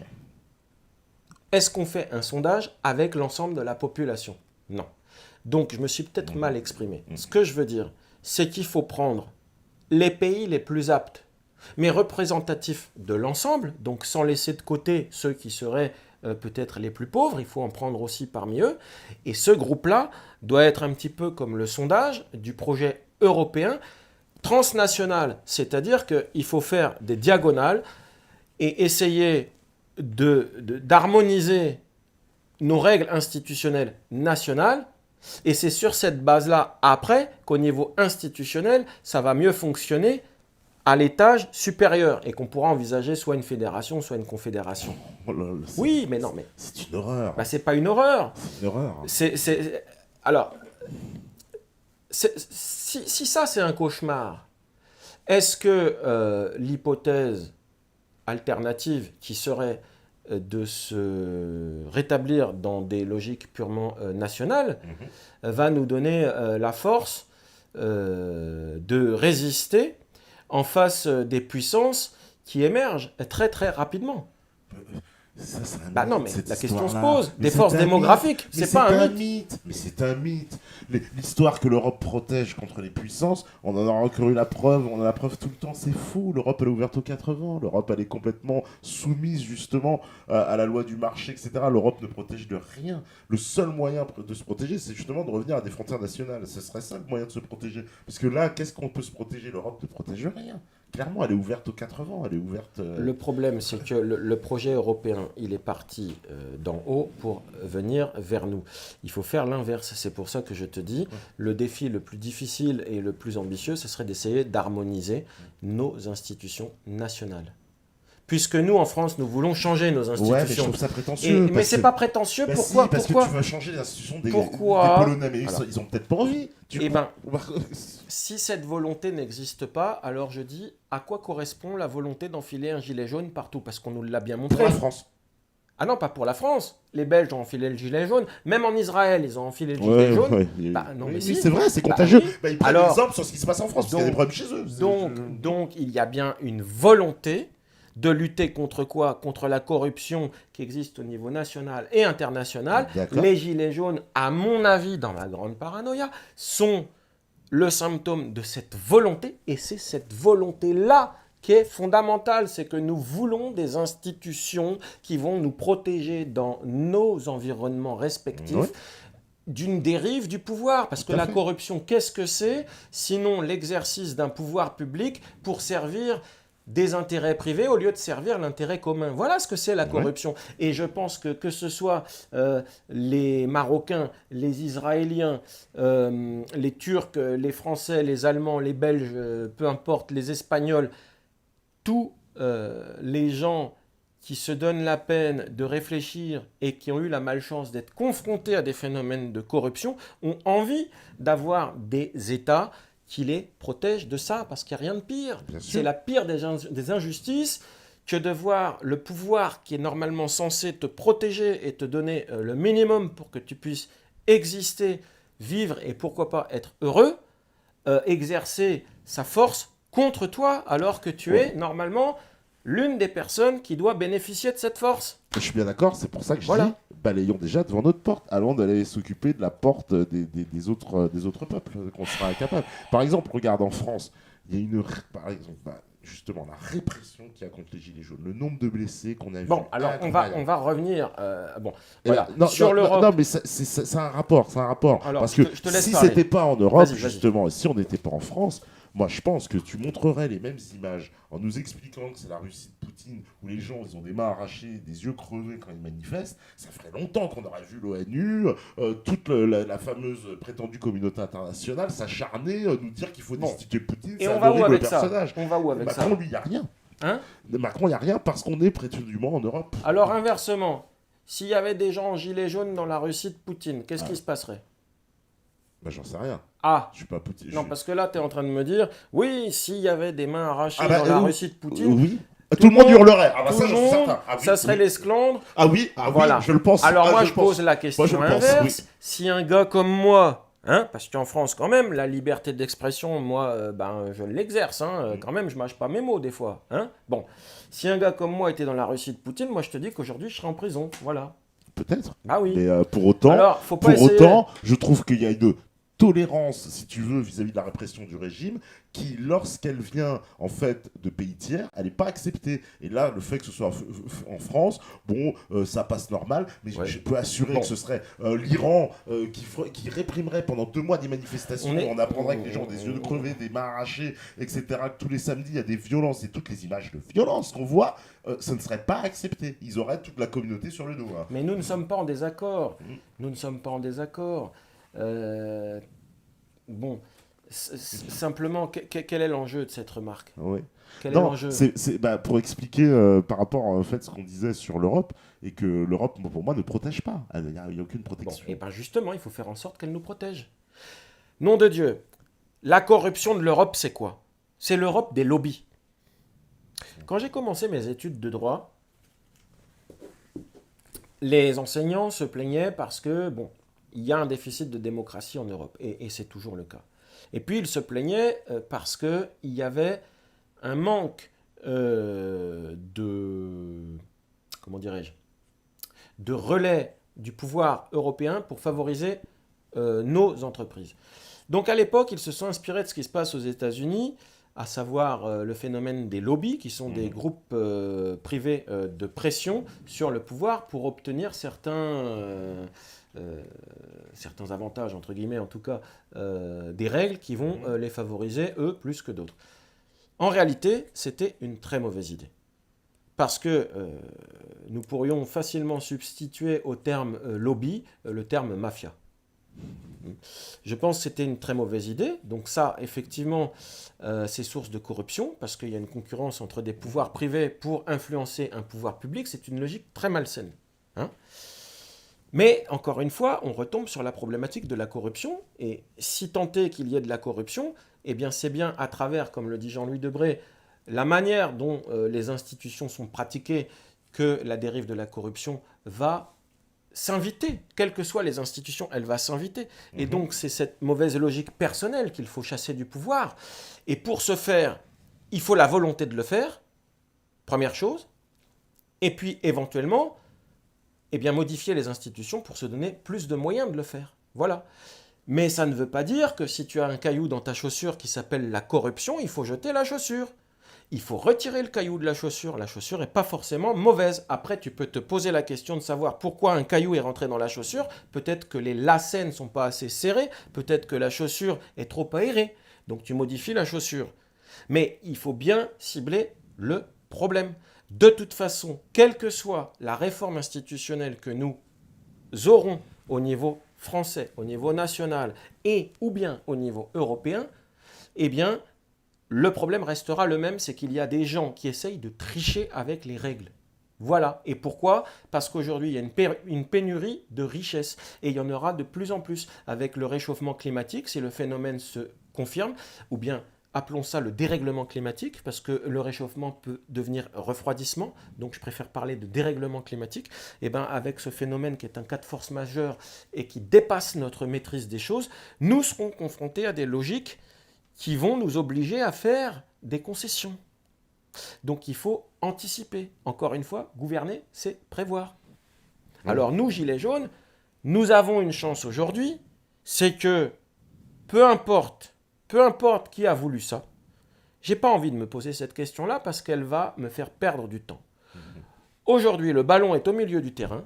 Nous avons une équipe qui s'appelle l'équipe des Gilets jaunes. Nous avons peut-être été instrumentalisés pour de mauvaises raisons. Ce que je dis à ce niveau-là, c'est qu'il faut nous approprier cette chance pour emmener le ballon là où on a envie de l'emmener. Et je dirais même que pendant que les loups se mangent entre eux, eh ben nous, les petites souris, justement, profitons-en pour attraper le bout de gras. Et plus, si possible, toute la tranche de jambon. Voilà. Alors, je vais prendre quelques questions, parce qu'il y en a quand même. Alors, on me dit, j'aimerais savoir par curiosité où se situerait la capitale des États-Unis d'Europe. Tu garderais Bruxelles. Ça, c'est une question pour me mettre en difficulté. Ah bah c'est ça le but des questions. Alors voilà, pour essayer de me discréditer, je sais pas. On peut avoir plusieurs réponses. Ça peut être une réponse historique et culturelle. Berlin, historique. Non. Dans ce cas-là, si c'est une réponse Ça rappelle des historique... souvenirs à certains. Taratata, chapeau pointu. Si c'est une logique culturelle, on pourrait très bien imaginer d'aller chercher jusqu'à l'Antiquité quelle est la plus ancienne civilisation de l'Europe. Bah, notre regard se porterait vers Athènes ou vers Rome. Bah, Athènes. Bah, ça te fait rire. Ah oui, Athènes, ça fait rire. C'est le berceau de la civilisation. Oui, bah regarde comment ils les ont traités. Justement, quand tu ouvres un livre de médecine, oui. Tout est en grec. Oui, symboliquement, l'Europe, comment elle a traité le berceau de la civilisation et de la démocratie, mais comme les moins que rien. Hein. Elle les a pris pour des... Non, mais attends, moi je vais répondre. Donc, réponse historique. Après, tu peux avoir une réponse de puissance. Donc là, évidemment, on va penser à Berlin ou à Paris. Les locomotives de la puissance politique. Après, tu peux avoir une réponse géographique. C'est un peu celle qui avait été faite hypocritement avec le Luxembourg au départ. Après, tu peux avoir la réponse la plus impartiale. C'est le hasard. On tire au sort. Ouais, il y a toutes sortes de réponses. C'est un faux problème, ça. Il n'y a que des solutions à ce problème-là. En réalité, attention, je ne suis pas cérébralement invertébré. Même si je fais le clown, essayer de me mettre en difficulté pour le plaisir de me mettre en difficulté, c'est pas très constructif. Je pense que ça n'a pas tellement d'intérêt de poser la question de l'endroit où on va mettre la capitale de l'Europe. C'est rigolo. C'est parce que, en fait, ce qu'il veut dire, recevable. Non, mais clairement, tu vois bien que, en fait, participer à un projet européen, c'est un abandon de souveraineté. C'est une remise en cause. Or, précisément, les Gilets jaunes, ils demandent un retour à cette souveraineté dans tous les domaines. Donc, pour moi, il y a une contradiction à vouloir revenir à de la souveraineté et rester dans une organisation qui te l'enlève, quoi. Enfin, moi, je pense qu'il y a une contradiction là-dessus. Alors, pour le coup, c'est bien dommage. C'est bien dommage parce que je ne pense pas que ce soit du tout la même façon de voir les choses sur le fond. Mais Jean-Marie Le Pen disait qu'il était pour l'Europe des nations. D'accord ? L'Europe des nations. Oui. Eh bien, cette expression-là, moi, elle me parle. Mais je ne pense pas du tout que je donne le même sens que M. Le Pen à cette notion. Mais l'Europe des nations, oui. L'Europe des nations. Enfin, la dernière fois que j'ai interrogé Jean-Marie Le Pen, il est pour sortir de l'Union européenne. Mais ça date de quelques mois. Oui, mais quand il était plus jeune, il a changé, c'est pour ça. Il avait un discours d'opposition. Il disait « Je ne veux pas de cette Europe. Là, je veux l'Europe des nations. » C'est ce que dit le Front National aujourd'hui, actuellement. Alors, l'Europe des nations, du Rassemblement National. Moi, je ne suis pas Front National. Je sais, mais c'est ce qu'ils expriment en ce moment. Je pense que derrière l'expression, malheureusement, on n'a pas du tout la même vision des choses. Pour moi, l'Europe des nations, c'est qu'il faut formater le disque dur de l'ordinateur politique de chaque État, essayer, une fois formaté, c'est-à-dire puisqu'on a le mouvement des Gilets jaunes qui veulent des réformes et qui portent une volonté qui est plus large que les manifestations qui sont dans les rues, eh bien, on va essayer peut-être, si on en a la force, dans chaque État, d'obtenir des modifications. Ça mettra du temps, ça mettra des années, et d'essayer de faire converger nos législations nationales en se réappropriant notre pouvoir national au niveau de la nation, au niveau de ce qu'est la nation. Et à ce moment-là, eh bien, on repartira sur un projet européen qui sera social et qui sera en relation directe avec ces institutions homogènes. Et ça va mettre des décennies. Mais je crois que c'est le virage qu'il faudra prendre. Ça va passer par des crises. Ça passera peut-être par une rupture. Peut-être que les gens vont se séparer pour mieux se réunir ensuite. Il n'y aura pas de souveraineté. Mais le souverainisme... Le souverainisme n'est pas incompatible avec une Europe. On peut avoir une Europe confédérale. Ça paraît compliqué. Parce que si ça paraît compliqué tant qu'on n'a pas fait converger les institutions des États. Tu es dans une organisation, je veux dire, tu te soumets aux règles de l'organisation, donc forcément tu perds une partie de ta souveraineté, quoi qu'il arrive. Le problème, c'est qu'on a voulu faire une Europe matérielle, c'est-à-dire uniformiser des règles qui concernent notre quotidien avant d'uniformiser les règles institutionnelles. Le problème, il est là. Mais on est allé très vite parce que c'est peut-être plus facile. Non, c'est peut-être plus facile de uniformiser le quotidien que l'institutionnel, parce que ça va être très compliqué, ça.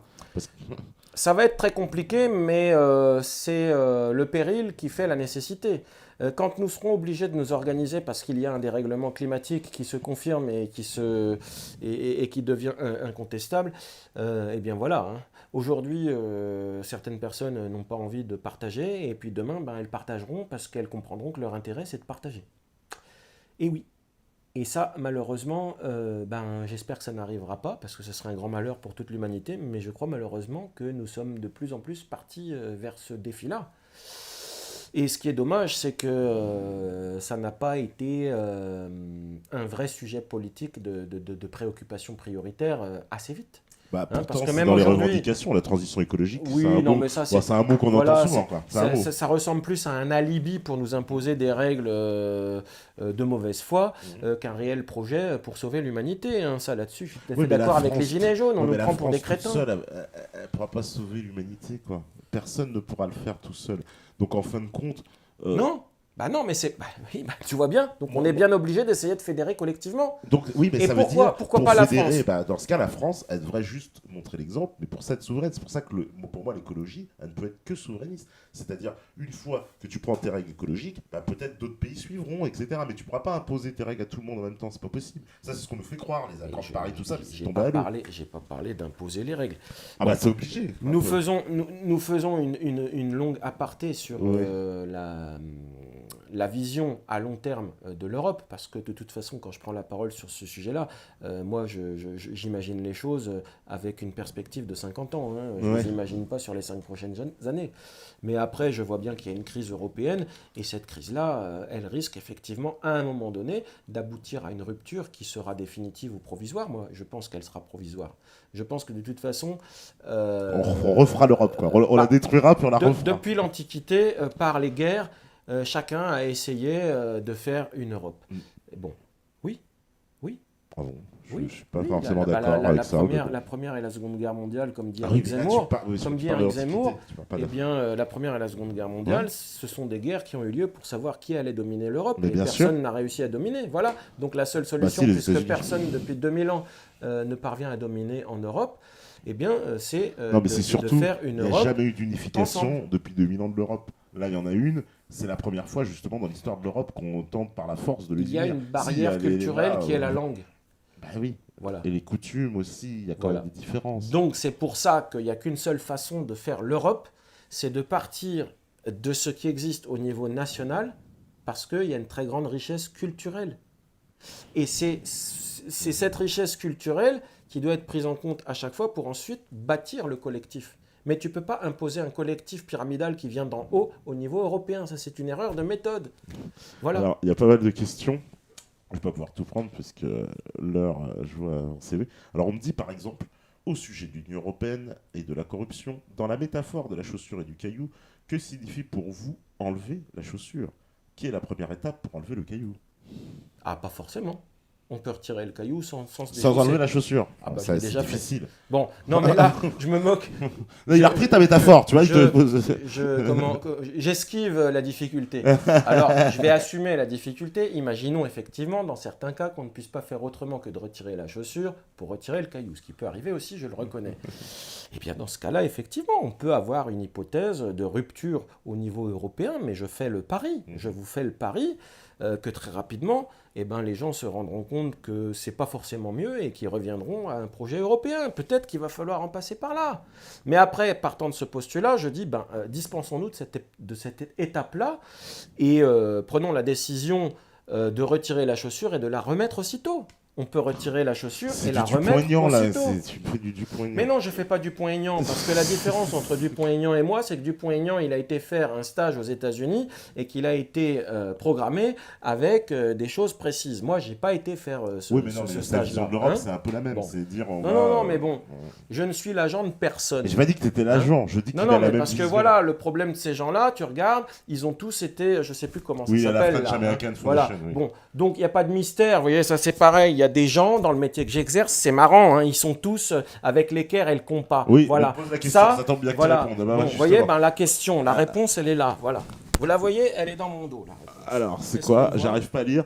Stop à la justice des copains. Voilà. Et ça, vous voyez.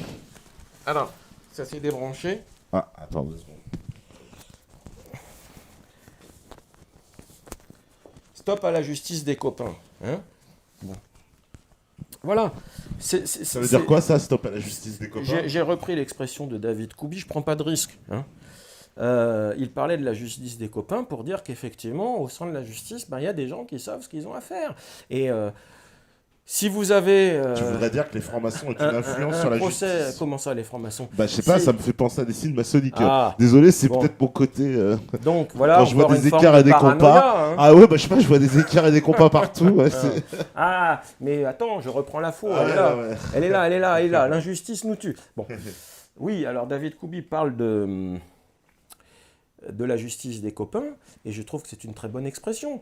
Il nous explique que sur des affaires ordinaires, vous allez obtenir justice, mais que sur des affaires particulières, comme la mienne d'ailleurs, n'est-ce pas, hein, quand il y a un type qui s'appelle Arnaud de Saint-Rémy, je le salue aussi, et qui est bâtonnier, et dont la maman et le papa étaient déjà avocats, et dont un ancêtre était maire de Rouen. Non, mais vous comprenez, ces gens-là sont très importants, donc Monsieur Paris Wilfried, c'est-à-dire moi, ne peut pas avoir raison en face d'un notable, n'est-ce pas? Non mais comment Monsieur Paris, mais écrasons-le. Hein, donc tout le monde sait ce qu'il a à faire. Hein. On va accuser Maître Paris de menace de mort et puis lui envoyer la BRI en espérant que le coup partira tout seul. Voilà ce que c'est la corruption. Oui, là, vous en avez un exemple. Voilà ce que c'est la corruption dans ce pays. Et la Cour de cassation m'a donné raison. Oui. C'est-à-dire que la Cour de cassation, malgré tout, magistrats du siège, ont affirmé dans un arrêt du 11 avril 2018, chambre criminelle de la Cour de cassation, qu'il n'y avait pas de menace de mort. Donc voilà une forme de corruption. Eh bien, comment une corruption comme celle-là, comment cette justice des copains, parce que là on est bien dans la justice des copains, comment cette justice fonctionne-t-elle? Voilà, eh bien elle fonctionne parce que chacun sait ce qu'il a à faire, et David Koubi a raison quand il dénonce cela. Donc quelle était la question? C'était ça. C'était ça. Alors on me dit... aussi, vous dites que ça n'a pas été récupéré par la gauche, sauf que je retrouve que très peu de programmes de Marine Le Pen dans les revendications des Gilets jaunes, mais j'ai bien l'impression qu'il y a des points de celui de Mélenchon. Et là, il a carrément pas tort, parce que même moi, je participé à un débat où j'ai entendu un certain nombre de personnes faire des propositions de Mélenchon. Je peux t'en citer une, par exemple, faire 14 tranches d'impôt sur l'impôt sur le revenu. C'est une proposition de Mélenchon et qui a été reprise constamment par des gilets jaunes, enfin pas des gilets jaunes, mais des gens qui ont participé au débat. Donc il n'a pas tort. Moi, c'est aussi la même chose que je me suis faite. La réflexion que je me suis faite, c'est-à-dire qu'il y a vraiment un entrisme. Personnellement, je ne m'interdis aucune source d'inspiration. Oui. Moi non plus. Voilà. Donc, j'aime bien Mélenchon, je regarde ce qu'il dit. Je suis en désaccord absolu avec lui sur le projet d'abolir la 5e République pour en faire une 6e, parce que je ne veux surtout pas revenir aux difficultés de la 3e et de la 4e République avec un exécutif impuissant. Ça, c'est le pire cauchemar pour la France. Hein. Ouais. Je n'en veux surtout pas. Donc, maintenons un exécutif qui a une initiative. Je pense que c'est important. Après, effectivement, il y a des dérives. Effectivement, il y a une déconnexion entre la représentation nationale et les électeurs. À ce sujet-là, il y a un toilettage très important, une forme de refonte qu'il faut accepter et négocier avec le président de la République. Justement, ça serait tout l'enjeu constructif de se mobiliser pour bien faire ici un projet de toilettage institutionnel de la 5e République. Hein. Il y a des choses qui ne vont absolument pas. La mise en cohérence des élections législatives avec les élections présidentielles, ça ne va pas. Alors, ça, il faut revenir là-dessus. Tu sais, il y a une formule de Chouard qui dit « Moi, je ne veux pas d'une 6e République, je veux d'une première démocratie ». Oui, alors Chouard, il est bien gentil. Quand vous avez un gilet jaune, alors Chouard, moi, je suis désolé. T'as pas sur Chouard, j'adore. Non, mais je l'aime beaucoup. Mais j'aime beaucoup Mélenchon, ça ne me dérange pas, je le critique énormément. J'aime beaucoup Chouard, mais je vais le critiquer ici parce que je ne suis pas d'accord avec lui quand il dit qu'il faut tirer au sort les représentants du peuple ou de la nation. C'est plus subtil. Mais c'est plus subtil, mais enfin, moi je vais caricaturer à l'extrême. Quand il y a un blessé parmi les gilets jaunes, on ne fait pas appel à n'importe quel gilet jaune tiré au sort. Hein? Parce que tu veux dire qu'on n'a pas les compétences, c'est ça? Je ne veux pas dire qu'on n'a pas les compétences, je veux dire que aujourd'hui nous sommes au 21e siècle. Ben justement. Hein? Donc il y a quand même un minimum de technicité dans tous les domaines. Non mais, voilà. non, mais là tu caricatures le propos de Chouard, tu le fourvoies même. Parce que lui ce qu'il dit en gros que les gens, il veut apporter une part, effectivement, de tirage au sort dans les institutions, mais il ne veut pas pour autant balancer le système représentatif. Il explique qu'on peut très bien, faire un système mixte, avec complémentaire, avec en fait un organe citoyen qui exercerait un contrôle en fait sur les organes représentatifs et qui nous permettrait justement qu'on ne connaisse pas les dérives qu'on connaît aujourd'hui. C'est-à-dire que le pouvoir n'est pas un blanc-seing à chaque élection et qu'il y ait bien des citoyens qui puissent contrôler ce qui est en train de se passer au plus haut niveau de l'État. Moi, ça me plaît quand même. Ça me plaît fortement. Bon. Alors, vas-y. On peut très bien avoir cette idée et puis la mener à son terme. Bah oui. Ça peut être une réforme proposée au référendum. Hein. Pour ma part, et justement c'est ce dont je parlais avec le fameux Kevin avant-hier soir, en revenant de la manifestation de Paris, voilà ce que je pense.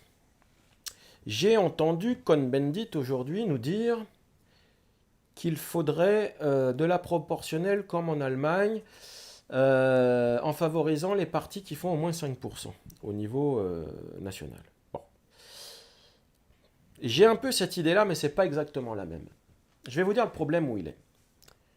Alors, je vais dénoncer préalablement la démagogie de M. Macron, que je tacle ici, et qui consiste à aller dans le sens des Gilets jaunes, qui, scandalisés par toutes les dépenses superflues de certains représentants de l'État, disent qu'il faut faire des économies. Alors M. Macron leur emboîte le pas en disant « Eh bien, nous allons réduire le nombre des parlementaires ». Et là, pour le coup, les gens tombent d'accord. Eh bien, je vous dis que c'est une très mauvaise idée. Je me suis présenté aux élections législatives, toi aussi. Nous avons fait l'expérience du coût que représente l'épreuve de se présenter à une élection législative. Si vous diminuez le nombre des postes de députés en France, que va-t-il se passer? Eh bien, au lieu de devoir vous présenter en face de 100 ou 120 000 électeurs, vous devrez vous présenter en face de 200 000 électeurs, sachant que c'est vous qui devez payer vos bulletins de vote et vos publicités. Ça décuple les frais et ça vous écarte un peu plus en tant que primo-candidat de cette élection. En réalité, je vais vous dire ce qu'il faut faire, mais là, écoutez-moi bien. Et on est parti de la justice, c'est dommage, mais c'est intéressant quand même, on est dans la politique. Écoutez-moi bien, parce que là-dessus, j'ai vraiment quelque chose à proposer. Et quelque chose que j'ai mûri. Autant, quand je parle de l'Europe, c'est abstrait, parce que je sens un potentiel, mais je ne peux pas apporter la solution. Alors qu'au niveau national, je pense qu'il y a vraiment un progrès qui peut être fait tout de suite. Quel est-il ? Premièrement, il faut brider les partis politiques. Parce qu'en France, le problème, c'est celui des partis politiques. Personne ne peut espérer en France accéder au pouvoir pour obtenir des réformes sans passer par un parti politique. C'est une anomalie majeure à l'heure d'Internet. Aujourd'hui, on devrait interdire beaucoup de dépenses électorales et on devrait limiter la communication, notamment par Internet, en mettant tous les candidats sur un pied d'égalité. Par exemple, je ne vois pas pourquoi on paye des grandes manifestations pour qu'un candidat à une grande élection fasse un discours, alors qu'aujourd'hui, on peut présenter son programme par Internet, tous à égalité. Et là-dessus, j'observe que la logique de Macron n'est pas bonne du tout, donc je ne peux pas exclure complètement, mais je n'ai pas envie de l'imaginer trop facilement, mais je ne peux pas exclure non plus qu'il y ait quand même une logique très malsaine chez M. Macron, notamment quand il avait décidé d'être d'accord avec cette modification du temps de parole pour les élections en fonction de la proportionnalité. Bah oui, ce qui désavantage pour les petits candidats. Majeure qu'il faut dénoncer et qui est vraiment une injustice politique. Ouais. Bon, voilà. Donc justement, moi je suis pour une justice politique et je suis pour que le personnel politique, parce que c'est bien le problème qu'a posé Jean-Louis Debré, et il ne faut pas sous-estimer son avis, il faut favoriser le renouvellement du personnel politique, et pour ce faire, il faut mettre les gens sur un pied d'égalité et permettre l'émergence de nouveaux leaders politiques qui vont être sincères, qui ne vont pas être dans le compromis d'aller voir des banques pour obtenir une campagne ou d'aller voir des partis politiques pour obtenir un soutien.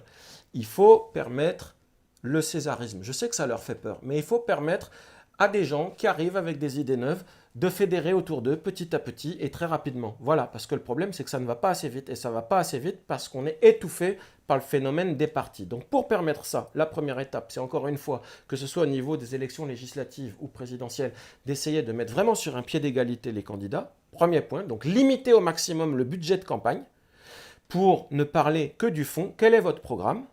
Deuxième point, il faut revenir sur l'absence de caractère obligatoire du mandat représentatif, c'est-à-dire que sans peut-être exiger un RIC de destitution des élus, il faut au moins que les élus puissent être sanctionnés d'une façon juridique si jamais ils ont proposé un programme qu'ils ne respectent pas. Ça, c'est fondamental. Il faut que le politique en France soit engagé par sa parole de campagne et qu'il puisse être sanctionné sur ce sujet-là. Alors, le RIC de destitution, c'était une piste, mais il y en a peut-être d'autres. Ça peut peut-être se passer en justice. C'est à explorer, c'est à réfléchir. Et enfin, sur le plan institutionnel, eh bien, je pense qu'au niveau des assemblées, il ne faut pas réduire le nombre des élus, il faut l'augmenter. Mais l'augmenter d'une manière différente. C'est-à-dire qu'au niveau de l'Assemblée nationale et du Sénat, il ne faut pas hésiter à rajouter une personne par département. Pourquoi ? Parce que si vous avez par exemple un député de la Seine-Saint-Denis, un député national, qui n'aura pas plus de pouvoir que les autres, mais enfin, ça sera le poste de député national de la Seine-Saint-Denis, un député national de l'Eure, eh bien, il va se présenter pour ce poste-là, c'est son choix. Moi, par exemple, je vais me présenter pour le poste de député national de l'Eure, et je serai élu non pas dans la circonscription de l'Eure, mais je serai élu pour le département de l'Eure par un électorat national. Conséquence, dans ma circonscription, je vais avoir peut-être 1000 personnes qui vont voter pour moi.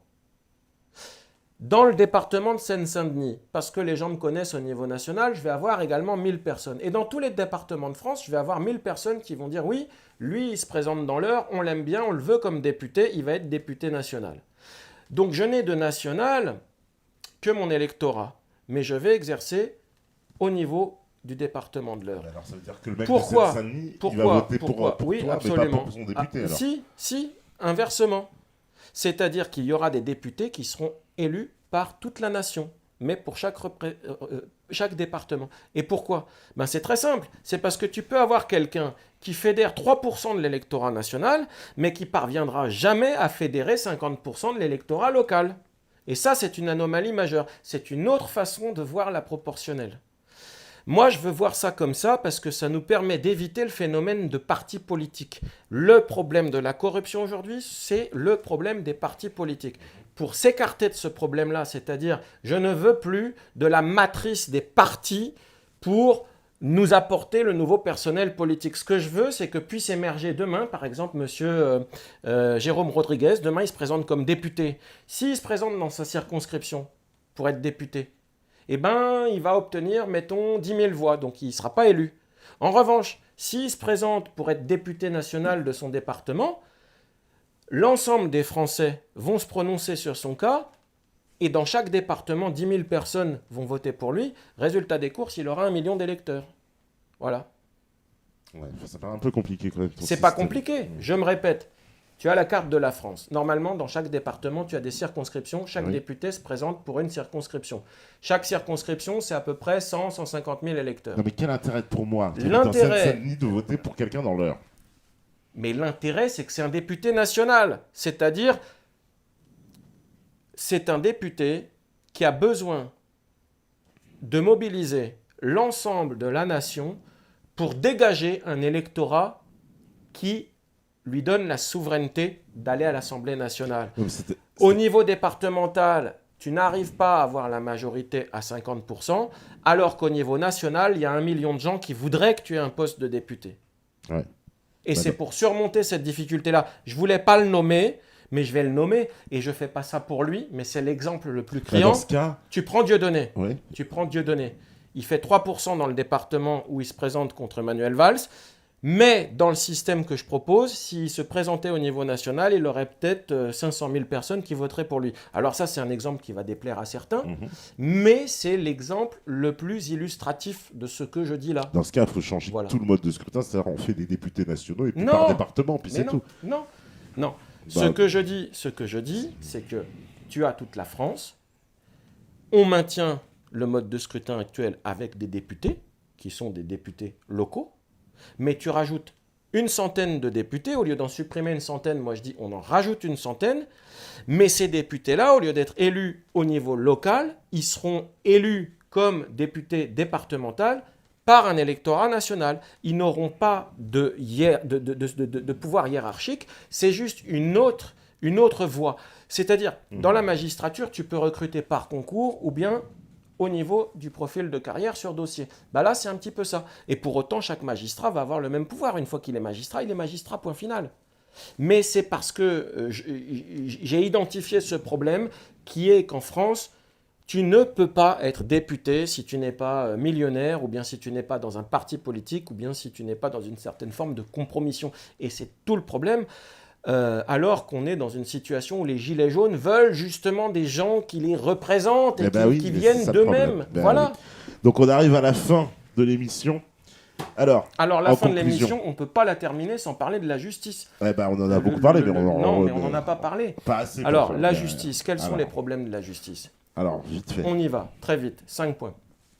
Premier point, le manque de moyens.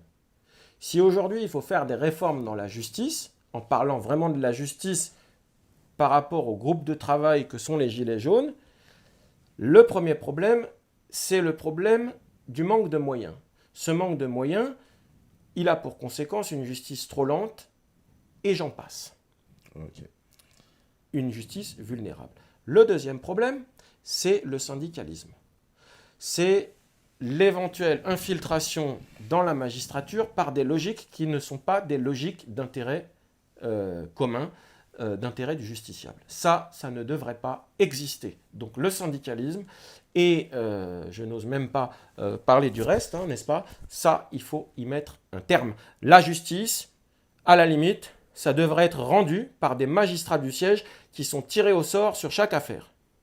Alors je sais, c'est compliqué à mettre en œuvre, mais ça permettrait d'éviter certaines influences. Comme le dit si bien David Koubi, c'est étrange, mais il y a des gens qui savent très bien ce qu'ils doivent faire sur certaines affaires sensibles.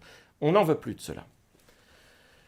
Troisième point, et ça c'est vraiment un sujet fondamental, l'instrumentalisation du parquet dans les affaires pénales. Il faut y mettre un terme. Aujourd'hui, les procureurs en France sont nommés par des décrets qui sont signés par le pouvoir présidentiel, donc l'exécutif, avec un lien évidemment politique. Nous n'en voulons plus. Il faut absolument que ce soit les procureurs près les tribunaux de grande instance ou bien les procureurs généraux près les cours d'appel au degré supérieur, c'est-à-dire ces magistrats qui représentent la puissance publique pour engager des poursuites pénales, ces magistrats-là, ils doivent être élus. Pourquoi? Parce qu'au départ, si on les fait nommer par le pouvoir politique, c'est que leur pouvoir de poursuite pénale a bien un enjeu politique. Et pour cause, quand on met en cause des politiciens sur des affaires, on est bien sur une influence politique du pouvoir judiciaire. Donc il faut absolument que les poursuites soient indemne de toute corruption, de toute influence, et le meilleur moyen, c'est de s'inspirer des Américains, c'est d'avoir des procureurs de la République et des procureurs généraux élus du peuple, parmi des avocats et des magistrats d'expérience. Moi, je pense qu'un avocat qui a 10 ou 12 ans d'expérience pourrait se présenter pour ces postes-là, pareillement pour les magistrats. Ça, c'était le troisième point. Le quatrième point, c'est qu'il y a une épidémie de bâtonniers qui ont été mis en prison récemment, n'est-ce pas? Alors, attendez, j'ai noté ça quelque part. Nous avons le bâtonnier qui était maire à Beaune, avec sa femme et sa fille, il a été mis en examen le 4 décembre 2018. Alain Suguenot, pour détournement de fonds publics.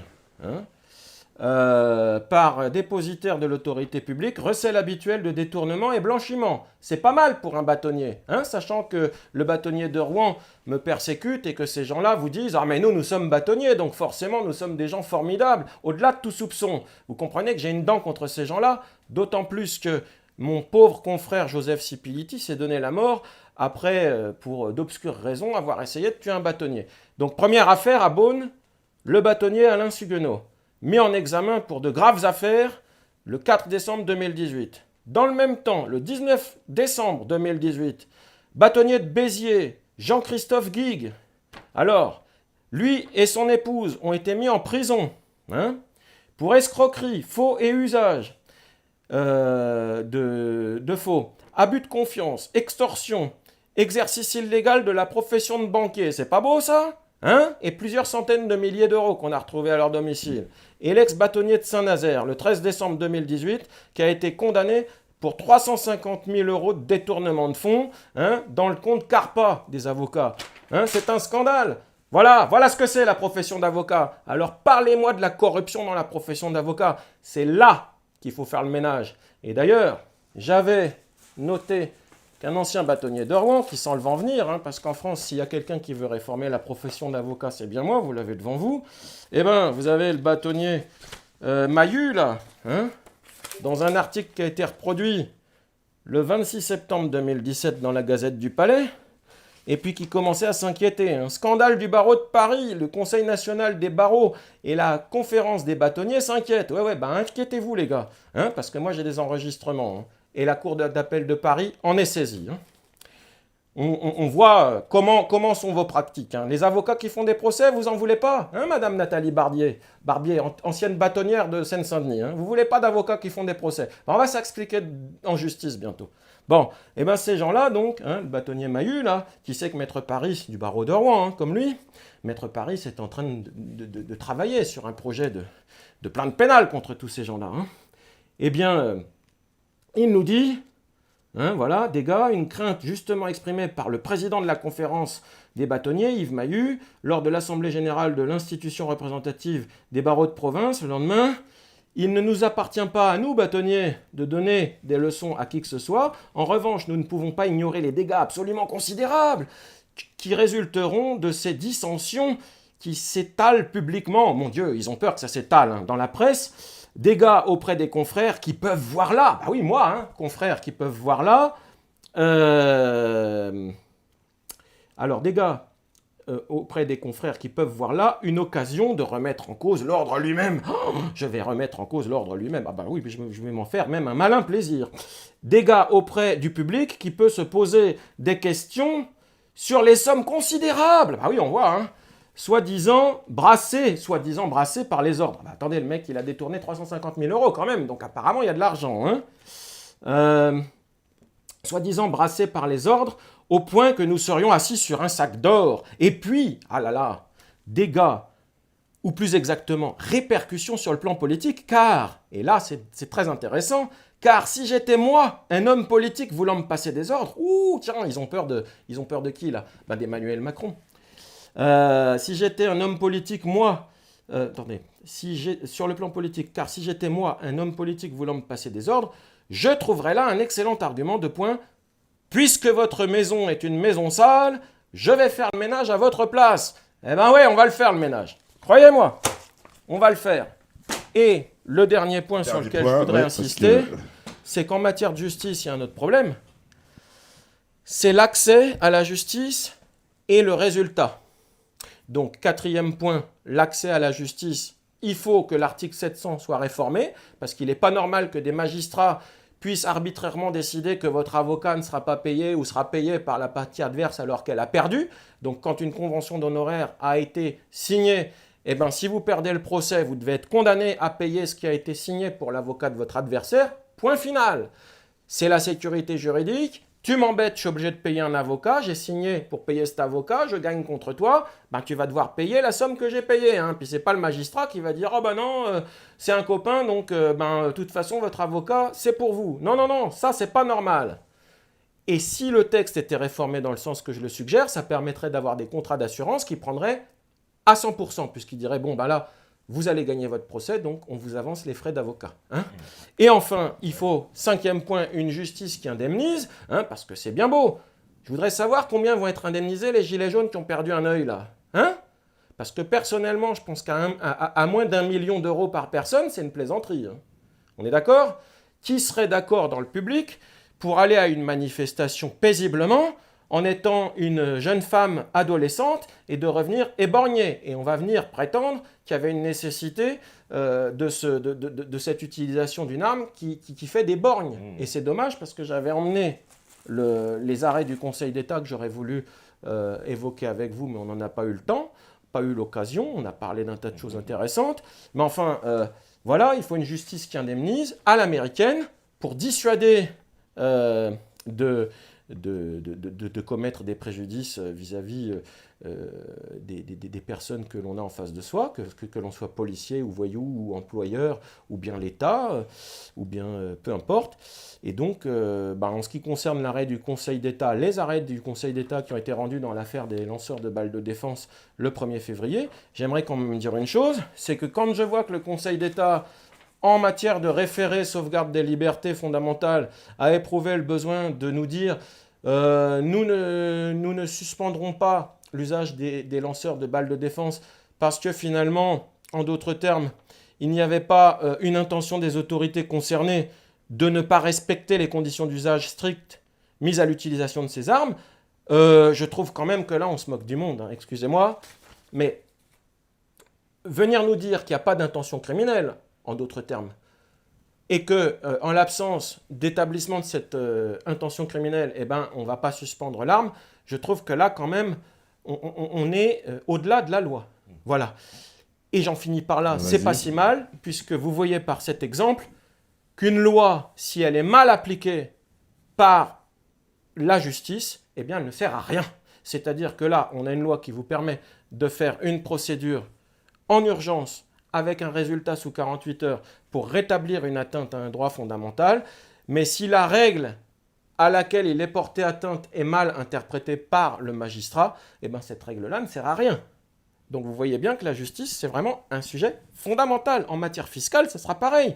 Vous avez des entreprises qui vont être assujetties à de nouvelles règles si vous obtenez toutes les réformes fiscales que vous voulez, même l'ISF, pourquoi pas. Si derrière vous avez une justice administrative qui dit « Ah, il n'a pas payé l'ISF, c'est pas grave ». C'est pas grave parce qu'on va interpréter la règle de manière à dire que de toute façon, il ne va pas le payer de manière effective. Pourquoi? Parce qu'il est trop tard ou je sais pas. Enfin, bref, divers motifs qui pourraient être pris en considération. Donc encore une fois, c'est très très important de se pencher sur les institutions judiciaires et sur la manière dont le pouvoir judiciaire va pouvoir être mieux vérifié et contrôlé par le peuple et va surtout disposer de plus de moyens. Parce qu'aujourd'hui, en France, il n'y a pas assez de magistrats et il y a vraiment une pénurie de moyens. Voilà. De toute façon, on aura l'occasion d'en reparler, parce que là, je dois vraiment rendre l'antenne.